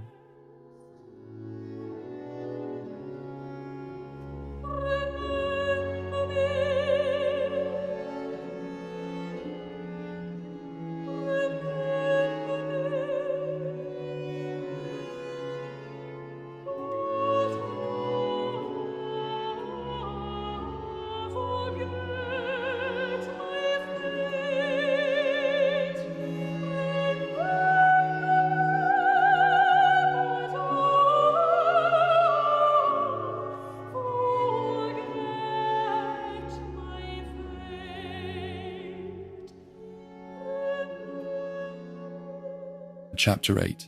Sabine ran the child's photo through the missing persons database. Search. Results. No match. She swore out loud. You've got to be kidding me. She didn't just appear out of thin air. Jochen, at the desk across from her, shrugged. Maybe she was never reported missing. Or her abductors built her a fake identity. Or she's from abroad, Jochen added. That's a possibility. Maybe Interpol. They sent the query out internationally. Sabine looked at Peggy. Katrine's willing to help us, but we need a plan. Peggy leaned forward. Here's how I do it. We send Katrine in. She finds Rita, talks to her, we move in. Sabine frowned. And if Katrine just bolts, then we don't take our eyes off her, Peggy said. And if Rita doesn't show up, Jochen asked. Peggy thought it over. Then we wait. We've got enough plainclothes spread out in the park. And if Rita slips away, we can still catch her at the exit. And Mo? Sabine was clinging to Mo like a drowning person to a lifebuoy. If we get the chance, we take him too. But our main target is Rita, Peggy said firmly. Jochen nodded. I'll update the press. Just the picture. No details. Maybe someone out there recognizes her. Good. And Sabine? Peggy looked at her.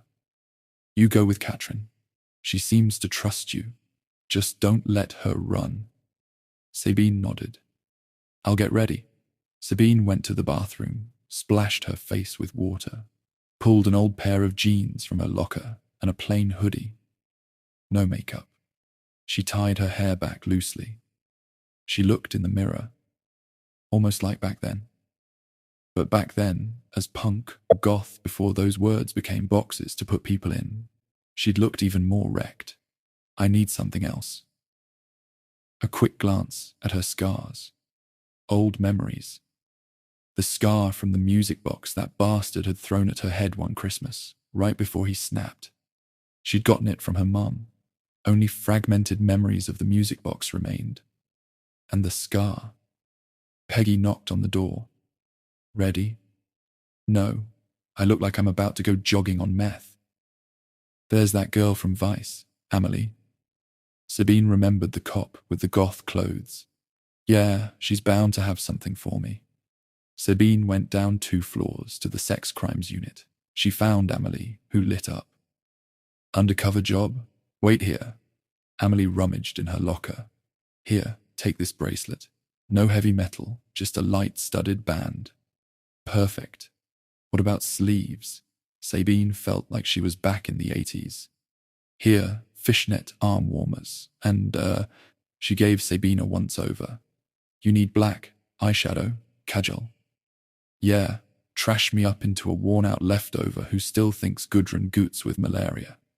Amelie gave her a blank look. Sabine realized she was 20 years older, a leftover. Just give me the stuff.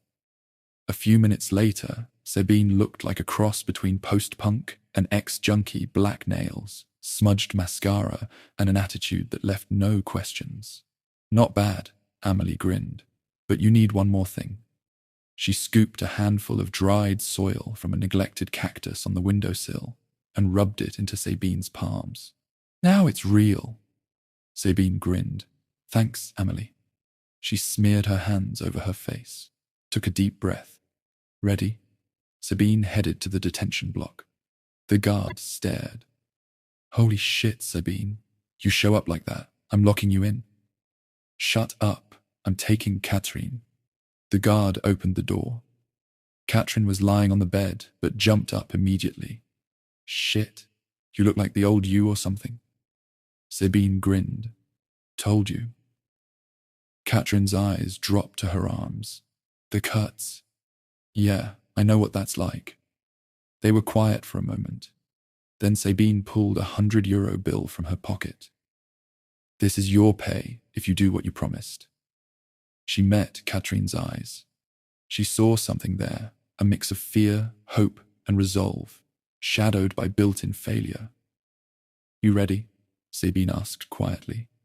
Catherine looked at her. You really think this'll work? Yes. I'm scared. She suddenly seemed so small. A child. Sabine sat next to her. I know, but you're strong. Catherine laughed bitterly. I'm anything but strong. Sabine gave her a crooked smile. You think I was strong back then? Catherine's gaze went to the scars showing through the ripped fishnets on Sabine's arms. You made it. Yeah, but not alone. Sabine took Catherine's hand. And you don't have to do it alone either. Catherine swallowed. I want out. We'll make it happen. Sabine touched her cheek, brushing the hair from her face. This is just cosplay. Catherine nodded slowly. Okay, let's do it. Chapter 9. Peggy gathered the team.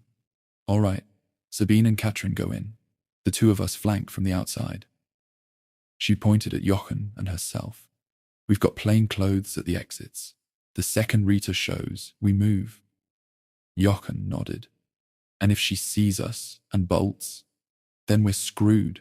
That's why Catherine has to convince her to come along, Sabine said firmly. Peggy looked at Catherine. Can you do that? Catherine bit her lip. Yeah. Jochen gave her a look. Good, then let's go. They drove in an unmarked car. Sabine behind the wheel, Catherine in the passenger seat. Nervous? Sabine asked. Sort of. Catherine stared out the window. I know the park. I know Rita. But I don't know if she'll want to talk. We'll see. Jochen and Peggy followed in a second car. The plan, pretend to be a couple strolling through the park. When they arrived, they got out. Catherine took a deep breath. Up there, near the entrance, by the benches. That's where Rita hangs out. Then let's go. They slipped into the park. The air smelled of stale smoke, garbage, and flat beer. Sabine loosened her stance, let her shoulders sag, walked like she used to back in the day. Catherine beside her was tense, but trying not to show it. She was in withdrawal. Every addict in withdrawal was a bundle of raw nerves and pain. Voices came from the bushes, whispering men. A small knot of junkies huddled around a fire, contained between a few bricks. Someone stepped out of the shadows. Hey, bad girl, wanna buy some stuff? Sabine looked him over. What you got? Haze, yayo, happy pills, brown, good stuff, pure stuff. What you want? She shrugged. Yayo, a full one. He spat 4 little baggies into his hand and beckoned with his fingers. €100. Catherine's eyes locked hungrily on the packets. Sabine whispered, "Hold it together." Katrin nodded quickly. 80, Sabine said sharply. "That shit's cut, and I'm not paying tourist prices, okay?" The dealer grinned wide, took 420s, and dropped the baggies into her hand. "Bye, beautiful lady. Come back if you want more good stuff." "Sure." Sabine pocketed them and pulled Katrin along. "Can I have a quarter, please?" Katrin whispered. "No, evidence." They reached the roundabout with the benches. "This the spot?" Sabine asked quietly. Katrin nodded. "Yeah, she should be here." Sabine scanned the area. Shadows moved between the trees. She could feel eyes on them. In the Hasenheide, between trash, brush, and shifting figures, stood a girl in striped tights, tartan skirt, combat boots, and a small green mohawk. Her eyes were empty, sluggish. She was still high, but she'd need money for later. The brown made things easier, made what she had to do easier. "Rita," Katrin called softly. "I need to talk to you." "What the hell you doing here?" Rita crossed her arms, sizing Katrin up. "I'm working. What's up, Katrin? Who's this?" "She's cool. She wants to help." Rita narrowed her eyes. "She looks like your mum. I'm working. Baby tracks left, granny tracks right." Sabine laughed dryly. "And this here is the €10 track." Rita shot her a sharp look. Katrin stepped closer, voice lower now. "Rita, Kathy's dead." The moment froze. Rita's face went pale. Shit, man." She swallowed hard, her hands starting to tremble. "I heard, but I didn't want to believe it." Tears streaked her dirty face. "Listen." Sabine took a careful step forward. "Come with us. Let's sit somewhere. This is about Kathy, about finding out what happened. Who killed her?" Rita shook her head. "No, cops. You're cops." "Yeah," Katrin said gently, "but she just wants to know what happened." Rita sniffed. "Bastards. Fucking bitches. Fucking bastards. I want to know who did it." Sabine nodded. "Then tell me about her. Who was Kathy?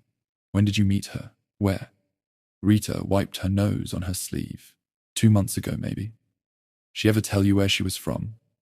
Sabine's eyes were on her. €10 Rita. 23 years old. Totally wrecked. Lost. "Not really. Said her parents tortured her. Locked her up. No idea where. Noticed she had trouble seeing." "Yeah, always squinting." Rita shrugged. "Why?" "Kids who barely go outside. No sunlight. Eyeballs grow longer. Leads to nearsightedness. I think Kathy was kept in a place without natural light. Maybe a basement." Sabine thought briefly about why so many Chinese kids wore glasses. Rita stared. "What the hell? Katrin? Your friend also a professor of eyeballs?" A rustle behind them. A greasy guy's head poked out of the dark. "You 3 free? Do some les action? I'll pay good, and double if I can film." He grinned, vile. Rita exploded. "Fuck off, you shit-eating piece of rotten meat." The guy raised his hands in mock surrender and backed off. Okay, chill." "Shit, that was my shot," Rita muttered, breathing hard. "There'll be another one, don't worry." Sabine tried to steady her. Rita swallowed and went on. "Kathy, she just showed up. Needed cash. Already on brown. I looked after her like a little sister. But she wasn't normal, yeah." "How do you mean?" Sabine's gut was tight. Finally, real info. And it could vanish any second if a John showed up, or Rita shut down. She knew how to shoot up, how to fuck, but she knew nothing about the street. No clue how it works here. Rita scratched at her scalp. In the dim light, Sabine saw the crusty skin, the hives, the raw patches from scratching under the brown. Sabine glanced at Katrin. Katrin gave the faintest nod. "She ever talk about her clients?" "I don't know. Didn't have a regular. Sometimes they came twice, but no one steady." Rita was close to going full monkey, withdrawal goosebumps showing in the faint backlight. She afraid of anyone? Rita's face hardened. Her father, terrified of him. Sabine exhaled slowly. She have a boyfriend? Yeah, Pia. Wanted to get her out of here. Panic flickered fast in her eyes. Pia? Yeah, punk, not a junkie. Smokes, drinks, but not a junkie. He was her guy. Wanted to get her out. She shifted, twitchy, impulses jerking her forward, then holding her back. Where do we find him? Sabine felt the folded bills in her jacket, thumb peeling off 3 layers. SCHWARZ. Don't know where right now. She glanced nervously into the dark, like she expected someone there. Got a band, soft punk, like the Hosen. Borderline, plays in squatter bars. She ever tell you her last name? Rita shook her head. Just Kathi S. Like Christiane F., she said. Had the book once. Do you think Kathi was her real name? Yeah. Who'd make up something that boring? Sorry, Katrin. Rita, know anything about her tattoo? Rita nodded. Showed me yesterday. Know where she got it? Some friend of Pia's, tattoo artist. Pretty good. No idea where he works. The monkey was dancing now, withdrawal pulling her down, reality seeping back in. And the text? Why those lines? Sabine pressed. Rita sighed. Only had 1 CD as a kid. Some opera. Dildo and Pineapple or something. Last track where the woman kills herself. I don't know. It meant something to her. Sabine felt the pieces sliding together and the cold knot tightening in her chest. You know anyone with a golden retriever? Rita frowned. Nah, punk's got mutts, not that crap. Maybe one of her clients. No idea. She didn't tell me. The monkey was doing ballet now. Rita nothing but a marionette on her cold turkey strings. She tell you anything else about herself? Sabine needed a lever, anything. Rita shrugged. Mostly talked about shooting up, money, plans. I want to open a tattoo studio someday. She just wanted a good guy. Kids. She had a good one. Pia's solid. And she still worked? Sabine frowned. Rita nodded. She needed the money. And Pia? Hated it. Wanted her out. But a sound in the bushes cut her off. A head poked out of the darkness.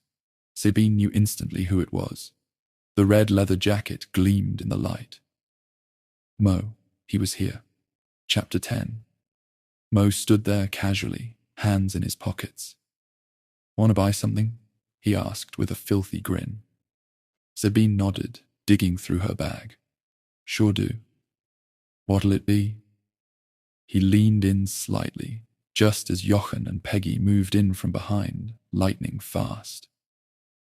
Mo wasn't exactly nimble, and before he could react, Peggy had grabbed him from behind, while Jochen twisted his arms and slammed him to the ground, his knee driven between Mo's shoulder blades. The fuck is this? Mo bellowed, thrashing like a hooked fish. Get the fuck off me, you sons of bitches. Let's keep it polite, my friend, Jochen said evenly, shifting his full weight onto Mo's back, while Peggy zip-tied his wrists. I didn't do shit, man. I swear I'm just out for a walk. The dealer squirmed, trying uselessly to buck Jochen off. Right, and what you've got in your jacket pocket is just a little trail snack, huh? Peggy fished out a small Ziploc bag containing heat-sealed packets. Little bombs with a dark core showing through.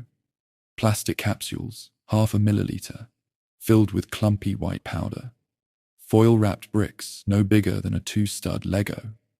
Another bag stuffed with pills. Enough for a cute little picnic when all that wanderlust makes you peckish, she sneered. Mo rolled his eyes. Shit. Give me the bag, Peggy, Sabine said. She took the bombs, turned them over in her palm, savoring the quiet rush of no longer letting brown powder dictate her life. Rita's eyes went wide as Sabine pressed the heroin and 150 euros into her hand. Thanks. You've helped us a lot. We're going to take down the piece of shit who killed Kathi. You're not serious, Sabine, are you? Peggy shot her a look of pure, sharp irritation. Promise me you won't go for the golden shot to celebrate, Rita, Sabine murmured, ignoring Peggy's outrage. Now go.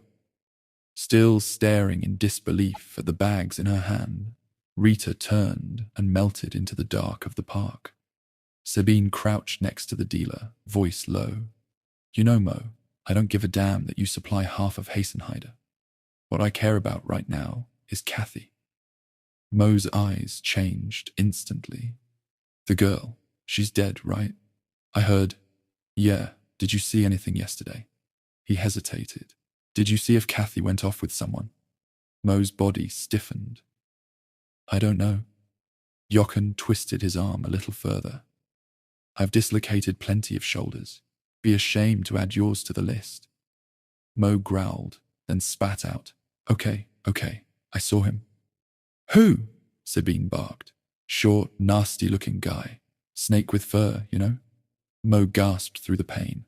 Sabine frowned. What? What snake? Snake with fur. Fuck. What's that animal called? Always chews through cables. Brake lines.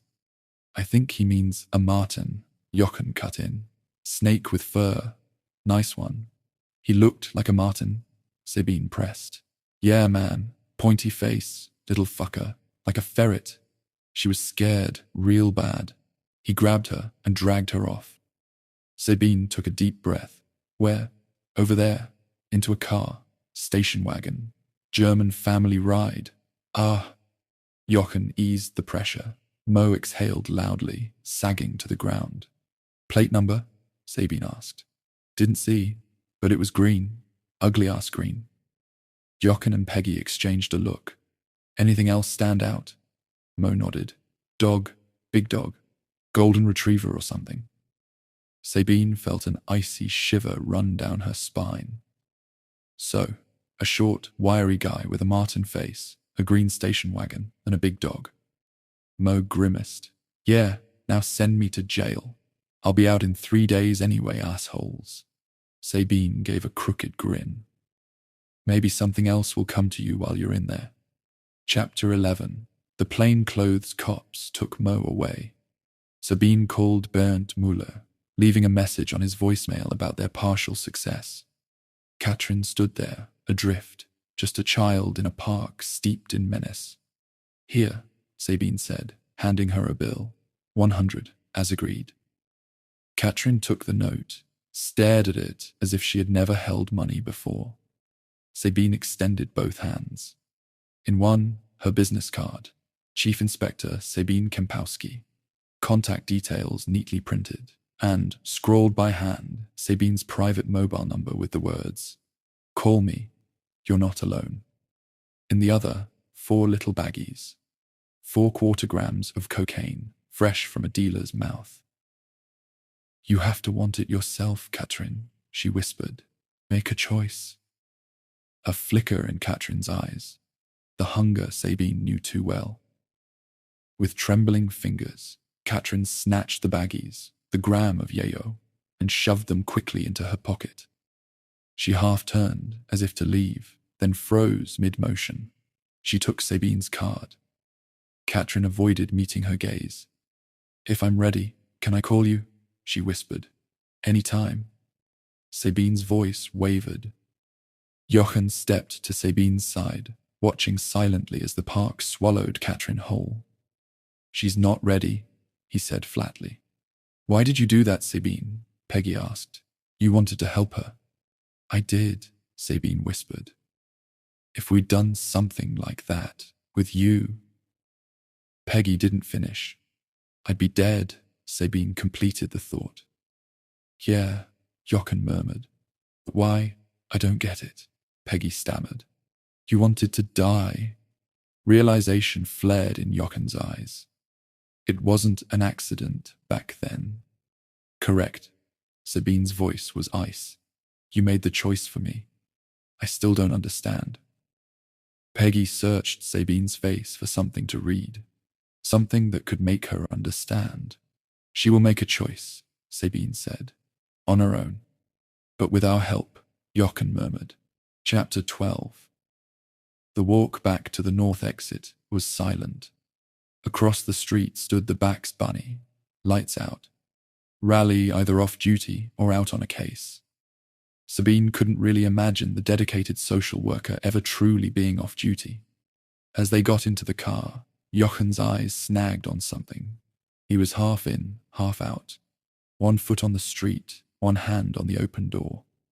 The click of Peggy fastening her seatbelt. Traffic noise. Peggy's sigh. Sabine's heavy breathing. It was all too much. Too much for one day. Peggy glanced at Jochen. "Hey, you getting in?" Sabine looked up, following Peggy's gaze. "Get in the car, Jochen. We're done for the day." Jochen stood frozen mid-movement. What was the name of that band Pierre used to play in again? Grensfall, Sabine muttered. "Jochen, come on, please." Peggy was getting irritated.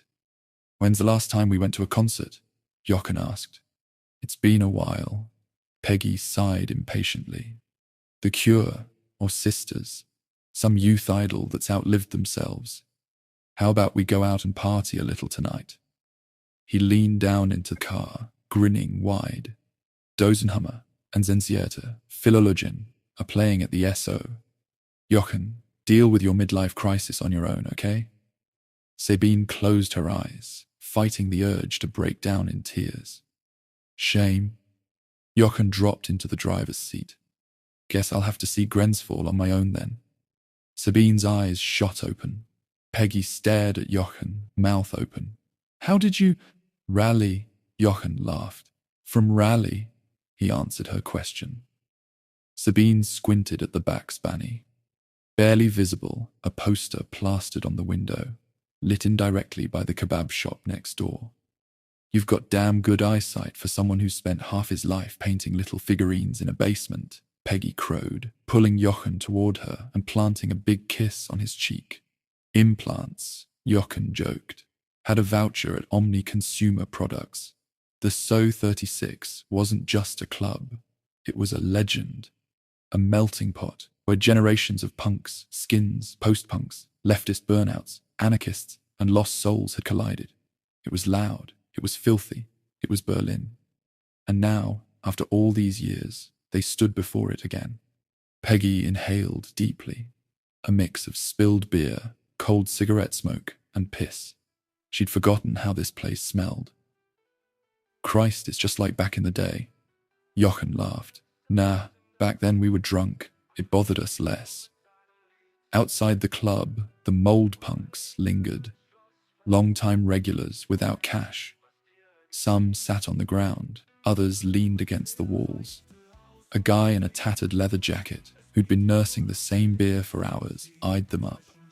"What are you doing here? Picking up your kids? Or dropping them off?" Sabine just grinned and flipped him the finger. Jochen stepped forward toward the doorman, a brick wall of a man with a square jaw and a scar on his forehead. "Ollie, right?" The guy raised an eyebrow. "Depends. Who's asking?" Peggy flashed her badge. "Just let us in. We only want to talk to someone." A murmur ran through the crowd. "Yo, what the hell? Cops in the SO? Is this some kind of pig disco now?" Ollie rolled his eyes. "Calm the fuck down. They're not here to bust anyone." Then he looked at the three. "Who you looking for?" "Pia," Sabine said. Ollie's face darkened. "Shit, figured as much. Just let us through." Peggy gave him her most charming smile. "He's on stage right now." Ollie looked apologetic. "We know, but after the gig, we need to talk to him." Ollie hesitated, then nodded. "All right, go round the back. Tell Cool I sent you. If he doesn't believe you, Mucky." Sabine frowned.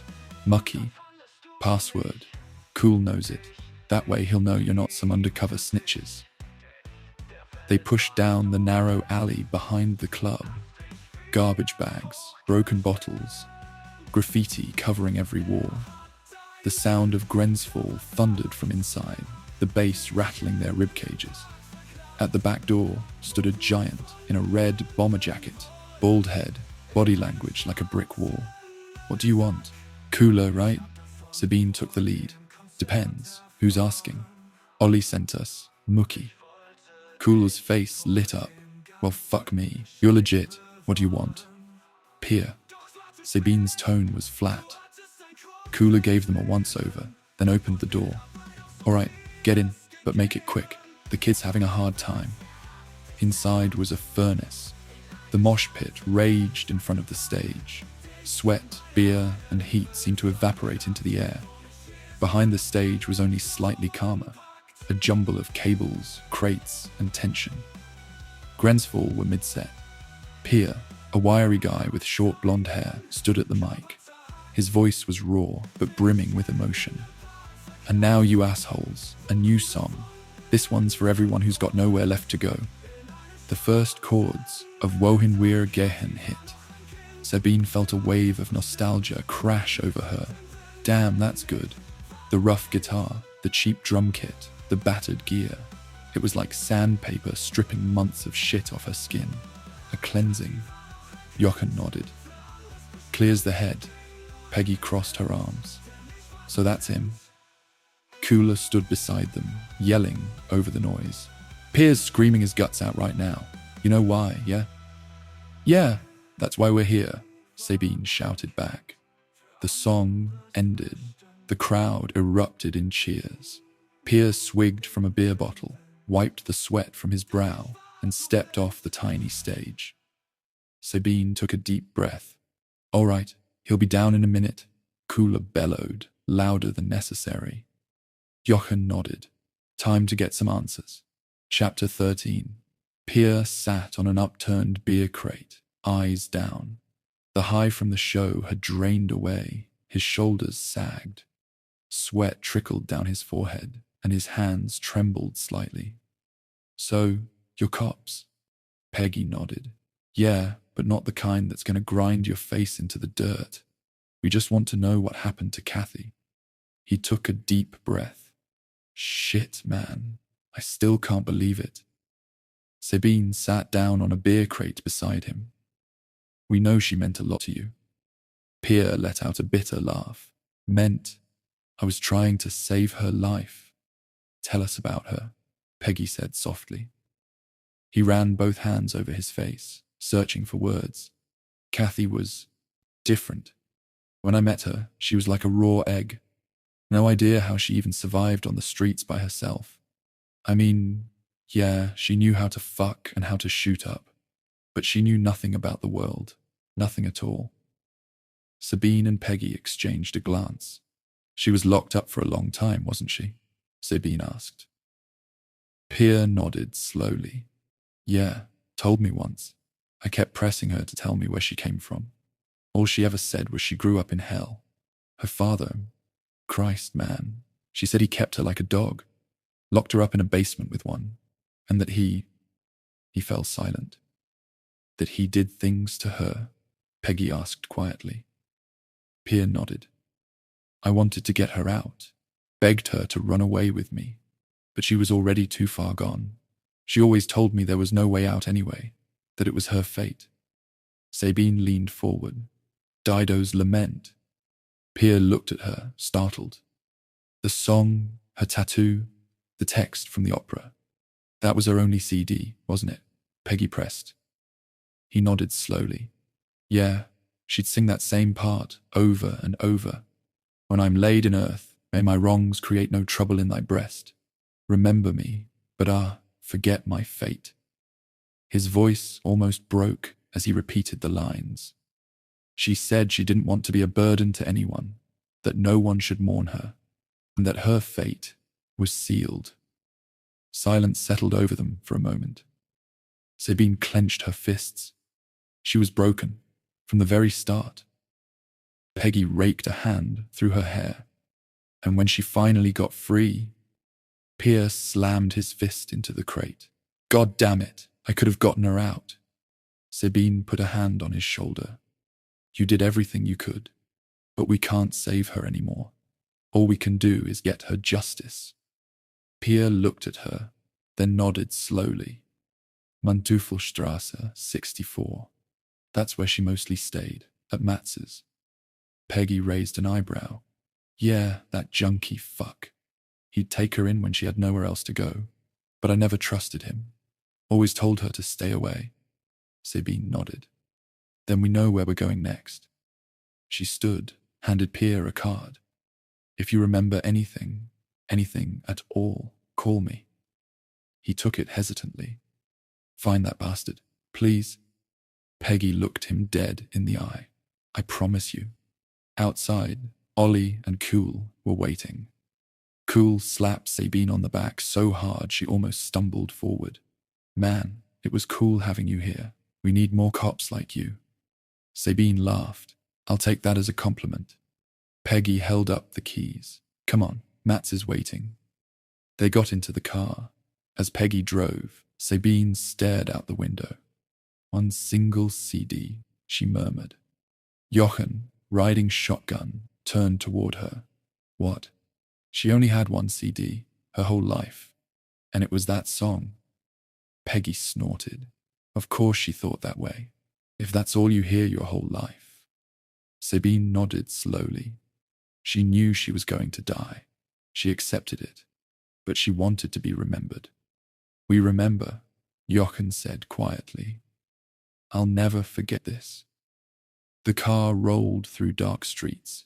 They were almost there. Manteufelstrasse, 64. Matze, one more step toward the truth. Chapter 14. The air in Manteufelstrasse, 64, was as thick as liquid filth. Sabine breathed it in as they stepped through the splintered door into the forgotten house. Here, decay ruled. Mountains of trash piled like fossilized stories. The stench of rot, excrement, and old sweat crawled through the rooms like a living shadow. Jochen led the way with the maglight, the beam carving a tunnel of light through the darkness. It caught rats scurrying between empty plastic bottles and an overturned shopping cart lying on its back like a dead beetle. What a fucking dump, Peggy muttered, pressing her sleeve over her face. Sabine pushed past her, baton loose in her hand. The stairs groaned under their feet. Rags, old newspapers, and shards of glass littered the floor. The air smelled of stagnant life. At the top, the hallway led into a rotting apartment. The corridor was clogged with old kebab cartons, shredded plastic bags, used needles. The smell grew thicker, fouler. Back there, Jochen whispered. A rasping sound, deep, wet, like a dying dog. Sabine went first, stepping into the dark room. There he was, Matze, a human wreck slumped on a mattress that had soaked up every bodily fluid a person could produce. His skin was waxy, his torso skeletal. His hands twitched weakly, reaching for something only he could see. Sabine knelt beside him, gripping his shoulder. Matze, can you hear me? He gagged. A stream of half-digested bile dribbled from the corner of his mouth.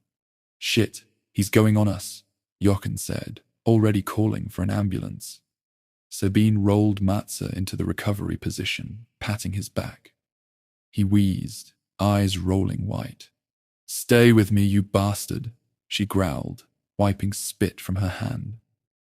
Behind her, Peggy moved through the apartment. While Jochen stayed with Matze, Sabine and Peggy stepped into a second room. There was no light, only darkness, and a faint splash of colour. Sabine lifted the flashlight. On the wall, a collage, torn magazines, photos of Brad Pitt, Angelina Jolie, Johnny Depp, George Clooney, faces cut out and arranged into a grotesque fantasy of a better life. And in the middle, small, hidden a photo of Kathi. Peggy stepped closer. Shit, she cut herself into it. Jochen joined them, staring at the picture. This must have been her refuge, her room. Sabine crouched, searching the floor for more. She found a torn magazine cover, the outline of a missing face. Then something else, a photo. She picked it up carefully. A family picture, or what was left of one. One face cut out, Kathy's. The shape matched the small picture in the collage. A girl, maybe 13, barely developed chest. A man's hand on her body. Next to her, a man. Thin, sharp features, weasel-like. The guy from Moe's description. The Martin, Peggy muttered. And underneath, a name. Intimacy. 3000 Center for Marital Hygiene and Sexual Pleasure. Sabine flipped the photo over.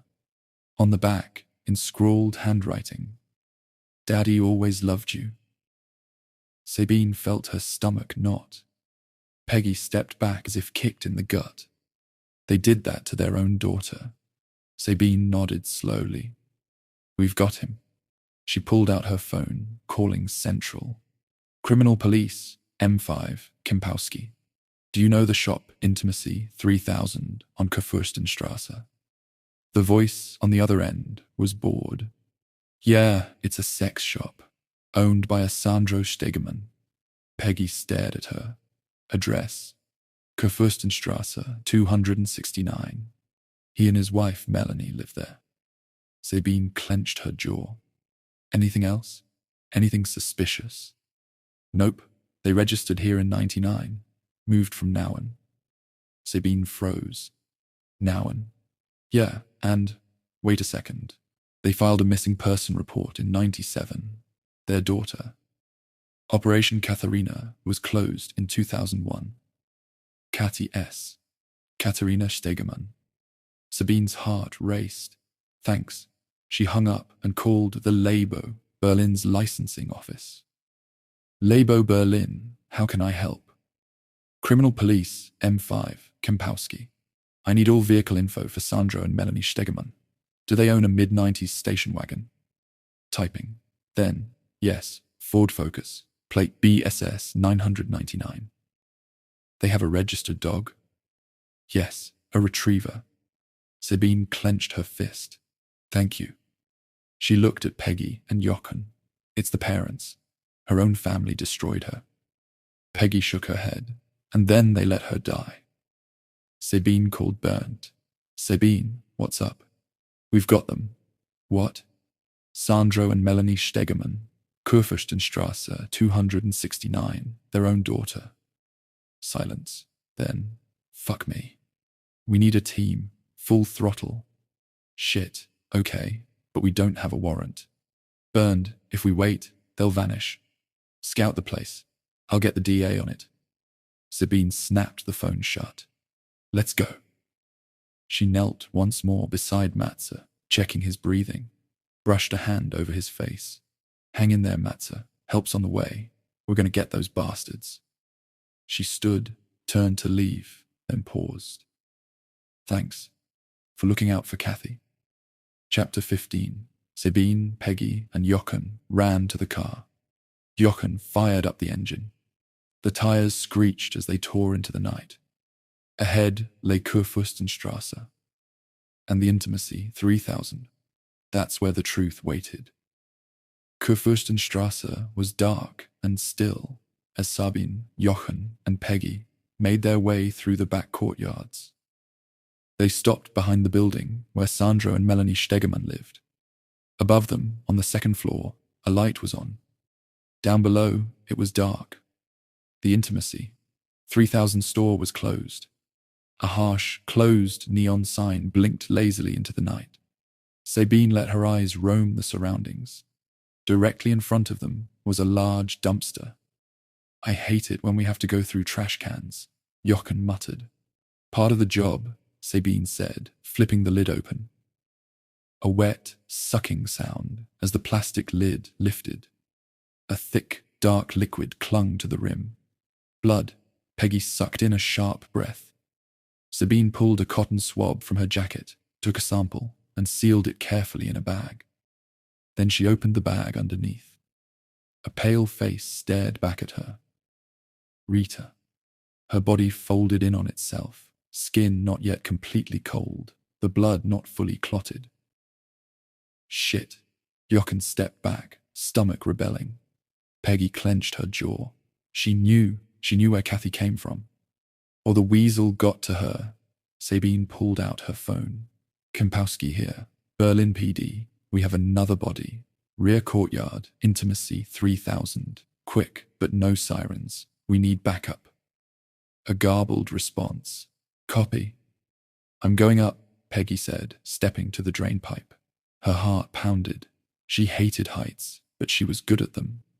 With a precise jump, she hooked herself in, pulling up smoothly, sliding along the building. Jochen and Sabine watched, muscles tight. At the first floor, the window was dark. Peggy flattened herself against the facade, took a deep breath. Then, slowly, she pulled herself higher, level with the second floor. The window was shut, but behind it, she saw movement. Someone sat on a couch, a mass of flesh and hair. She saw greasy strands falling over a broad back. The TV flickered. Peggy bit her lip. Melanie Steigerman. She climbed back down, carefully. One person, female, alone in the living room. Sabine nodded. Then we go for the basement. The basement door was old, but locked. Peggy pulled her multi-tool, knelt down. Jochen scanned the surroundings. Sabine kept her gun ready. First try, nothing. Second, click. The door swung open without a sound. A musty draft hit them. They stepped into darkness. Sabine switched her flashlight to a red filter. Old coal cellar, typical Berlin style. Dusty floor, cobwebs in every corner. One room with pipes. A second door. Peggy worked at the lock, cursing when it resisted. Sabine inspected the wall. Reinforced later. Peggy cursed again, digging deeper into the mechanism. Now, the door popped open. Sabine stepped inside, light forward. A large room, a ritual circle, a pentagram, candles, and blood, lots of it. Jochen stepped in, inhaled. This is old. Sabine took a sample. The copper stench clung to the air. On the walls, apparatuses, restraints, metal rings, an old wooden table with dark, dried stains. They tortured her here. Peggy's fists clenched. Sabine moved through the next doorway. A narrow room, a steel door. Jochen grabbed the handle. It was unlocked. He stepped in, the light cutting through the dark. A square of tiles, a mattress on the floor, a steel toilet in the corner, and a small CD player. Jochen moved closer, shined the light on it. The CD tray was open. He lifted the cover. Henry Purcell, Dido, and Aeneas. Sabine drew in a sharp breath. It was the only thing she had. Jochen took the player, switched it on. A faint crackle. Then the music began. Soft, sad. Dido's lament. Remember me, but forget my fate. Peggy rubbed her face. She listened to this in this fucking cell. While Sabine turned. Blood on the wall. Old scratches in the plaster. Words. Mama, help me. Sabine's breath caught. Let's get these bastards. Jochen nodded, took the CD player with him. Sabine grabbed her phone. Kempowski here. The backup needs to come now. We've got them, and they're monsters. Chapter 16. The air in the sex shop was heavy and stale, saturated with the rancid odor of spent lust from the booths lining one wall like toilet stalls. But beneath that familiar stench lay something else. Something rotting, sweet. Something that smelled like decaying dreams. Sabine, Jochen, and Peggy stood frozen before a wall shelf. Row upon row of VHS tapes and DVDs neatly labelled. Kathi. Year after year catalogued. Sabine pulled out one of the oldest tapes, 1992. She saw little Kathi, barely a year old, lying on a table. A greasy, fat hand reached for her. She screamed. Jochen loaded the last video, 2007. On the screen appeared Kathi, just as they'd last seen her, only still alive. A kick to her stomach, her body jerking in pain. A woman's voice from off-screen. Yeah, give it to her. She's almost ready. Just a little longer. And then the father, Sandro Stegemann, holding a monstrous dildo while several figures looked on. Sabine slammed her fist into the wall. Those bastards. Then the sound of the front door. A key turned in the lock. They turned as the door swung open. A narrow man with a sharp face, small eyes darting suspiciously around the room. He had the jittery, twitching movements of a meerkat. Sandro Stegeman. From behind them, on the stairs, came the dull creak of wood. A heavy step, one after the other. Melanie Stegeman.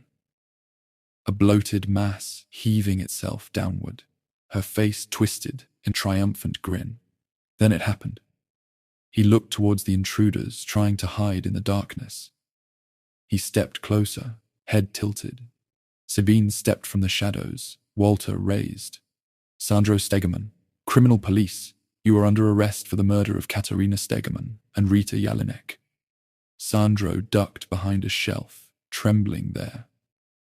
But he didn't tremble like a frightened man. His whole body vibrated, shuddered, as if something inside him was moving, something that wanted to grow. His skin bulged, as if muscles were pushing through, but they weren't muscles. Flesh erupted from behind the shelf, wild, cancerous flesh swelling from his pores, ballooning into massive boils that burst. He stumbled, howling, into the light as his head sank into his own torso, swallowed by the tumorous mass, consumed by the pulsating meat. The mound of flesh stood motionless in the shop. It raised its arms. Growths formed from the mass, shaping into something like fingers. In the newly formed palms, cracks split open, gaping, wet, grinning mouths lined with teeth the size of fingers. Tongues lashed out from the two mouths, tasting the air. Sabine snapped her gun up. Ugolinak! The scream came from the stairs, hysterical, shrill, breaking. At last! Ugolinak! Then a deafening crash. The front door blew off its hinges. Men in bomb vests, MP7S at the ready, tactical masks. They saw the thing that had been Stegeman, and their eyes widened in a mixture of fear and madness. What the fuck? Then gunfire. A burst from the MP7S. Rounds slammed into the mass. They sank in, but vanished. The flesh simply swallowed them, as if feeding, not bleeding. The thing turned toward the fat woman on the stairs. Ugolinak! Ugolinak! Melanie Stegeman spread her arms. I am ready. I am your vessel. The creature's hand shot forward. Its fingers spread. The hand gripped her face. The mouth bit down. With a wet rip, her face was torn from her skull. The flesh split as if it were paper. The bones crushed unevenly. Her brain spilled from what had once been a face, a jelly of blood, brain, and fat splattering down the stairs. She groped blindly for her face. Fingers traced the exposed bones of her opened forehead, the hole where her nose had been, the few remaining molars of her upper jaw, the stump of her severed tongue. Gurgling and wheezing, she collapsed and slid down her own blood to the bottom of the stairs, where she hit the wall and stopped. The SWAT screams echoed through the shop. Sabine fired. Jochen fired. Peggy fired. The SWAT fired. And then a bone-rattling scream. Something deep inside the mound of flesh shuddered. Waves of the cry rippled through the meat until, where the thing had no head, a fountain of blood erupted. A tear split the mass, and the skin fell away. Fat dissolved. The mouths snapped shut. The flesh collapsed inward, as if it had only been a dream, a nightmare retreating. What remained was a mangled, bullet-riddled body. The empty stare of Sandro Stegeman, his shredded face leaving nothing of the man behind. The SWAT officers staggered. Sabine wiped the sweat from her forehead and sank to the floor on weak knees. Jochen rubbed his arm, gaze vacant. He holstered his weapon, braced his hands on his knees, and vomited his currywurst onto what was left of the fat mound. Peggy wept quietly, fighting off the blackout, steadying herself against the wall. Her breathing was heavy, arrhythmic. She wiped away tears, but more came. She staggered toward the corpse, vision swimming like underwater. She raised her gun at Sandro Stegeman. Bang! One last shot into the lifeless body, into the head. The SWAT team gasped for air. What the hell was that? Sabine, still on the floor, looked at Jochen, who wiped the last of the vomit from his face. Then at Peggy. A child murderer, Sabine said quietly. A policeman whispered. But what? The camera in the corner of the room blinked. It had recorded everything. And someone, someday, would watch it. Epilogue. Matze works at the Backspani now. He's clean. The bigger miracle, as Raleigh once said. He has a job to do. The incident was covered up. The LKA got help from a US organization that doesn't appear in any registry. Peggy's colleague Stefan Lindemann is on permanent sick leave. Worry for his daughter Anna and severe marriage problems drove him into a deep crisis. Sabine is still waiting for Kathrin's call.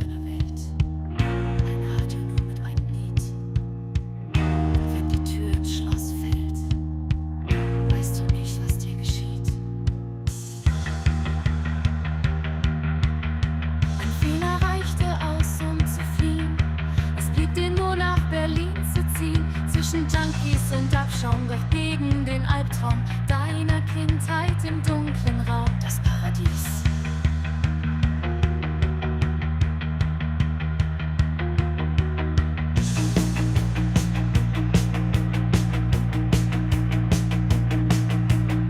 Er hat dich auf Heroin gesetzt, deine Seele verletzt und dich gequält und missbraucht, dich deiner Kindheit beraubt. Hast Heroin gespritzt, deine Arme geritzt, warst der Straße Besitz und nahmst Freier, ob arm oder wohl situiert. Hast dich dort im Park prostituiert, als Kind schon auf Droge.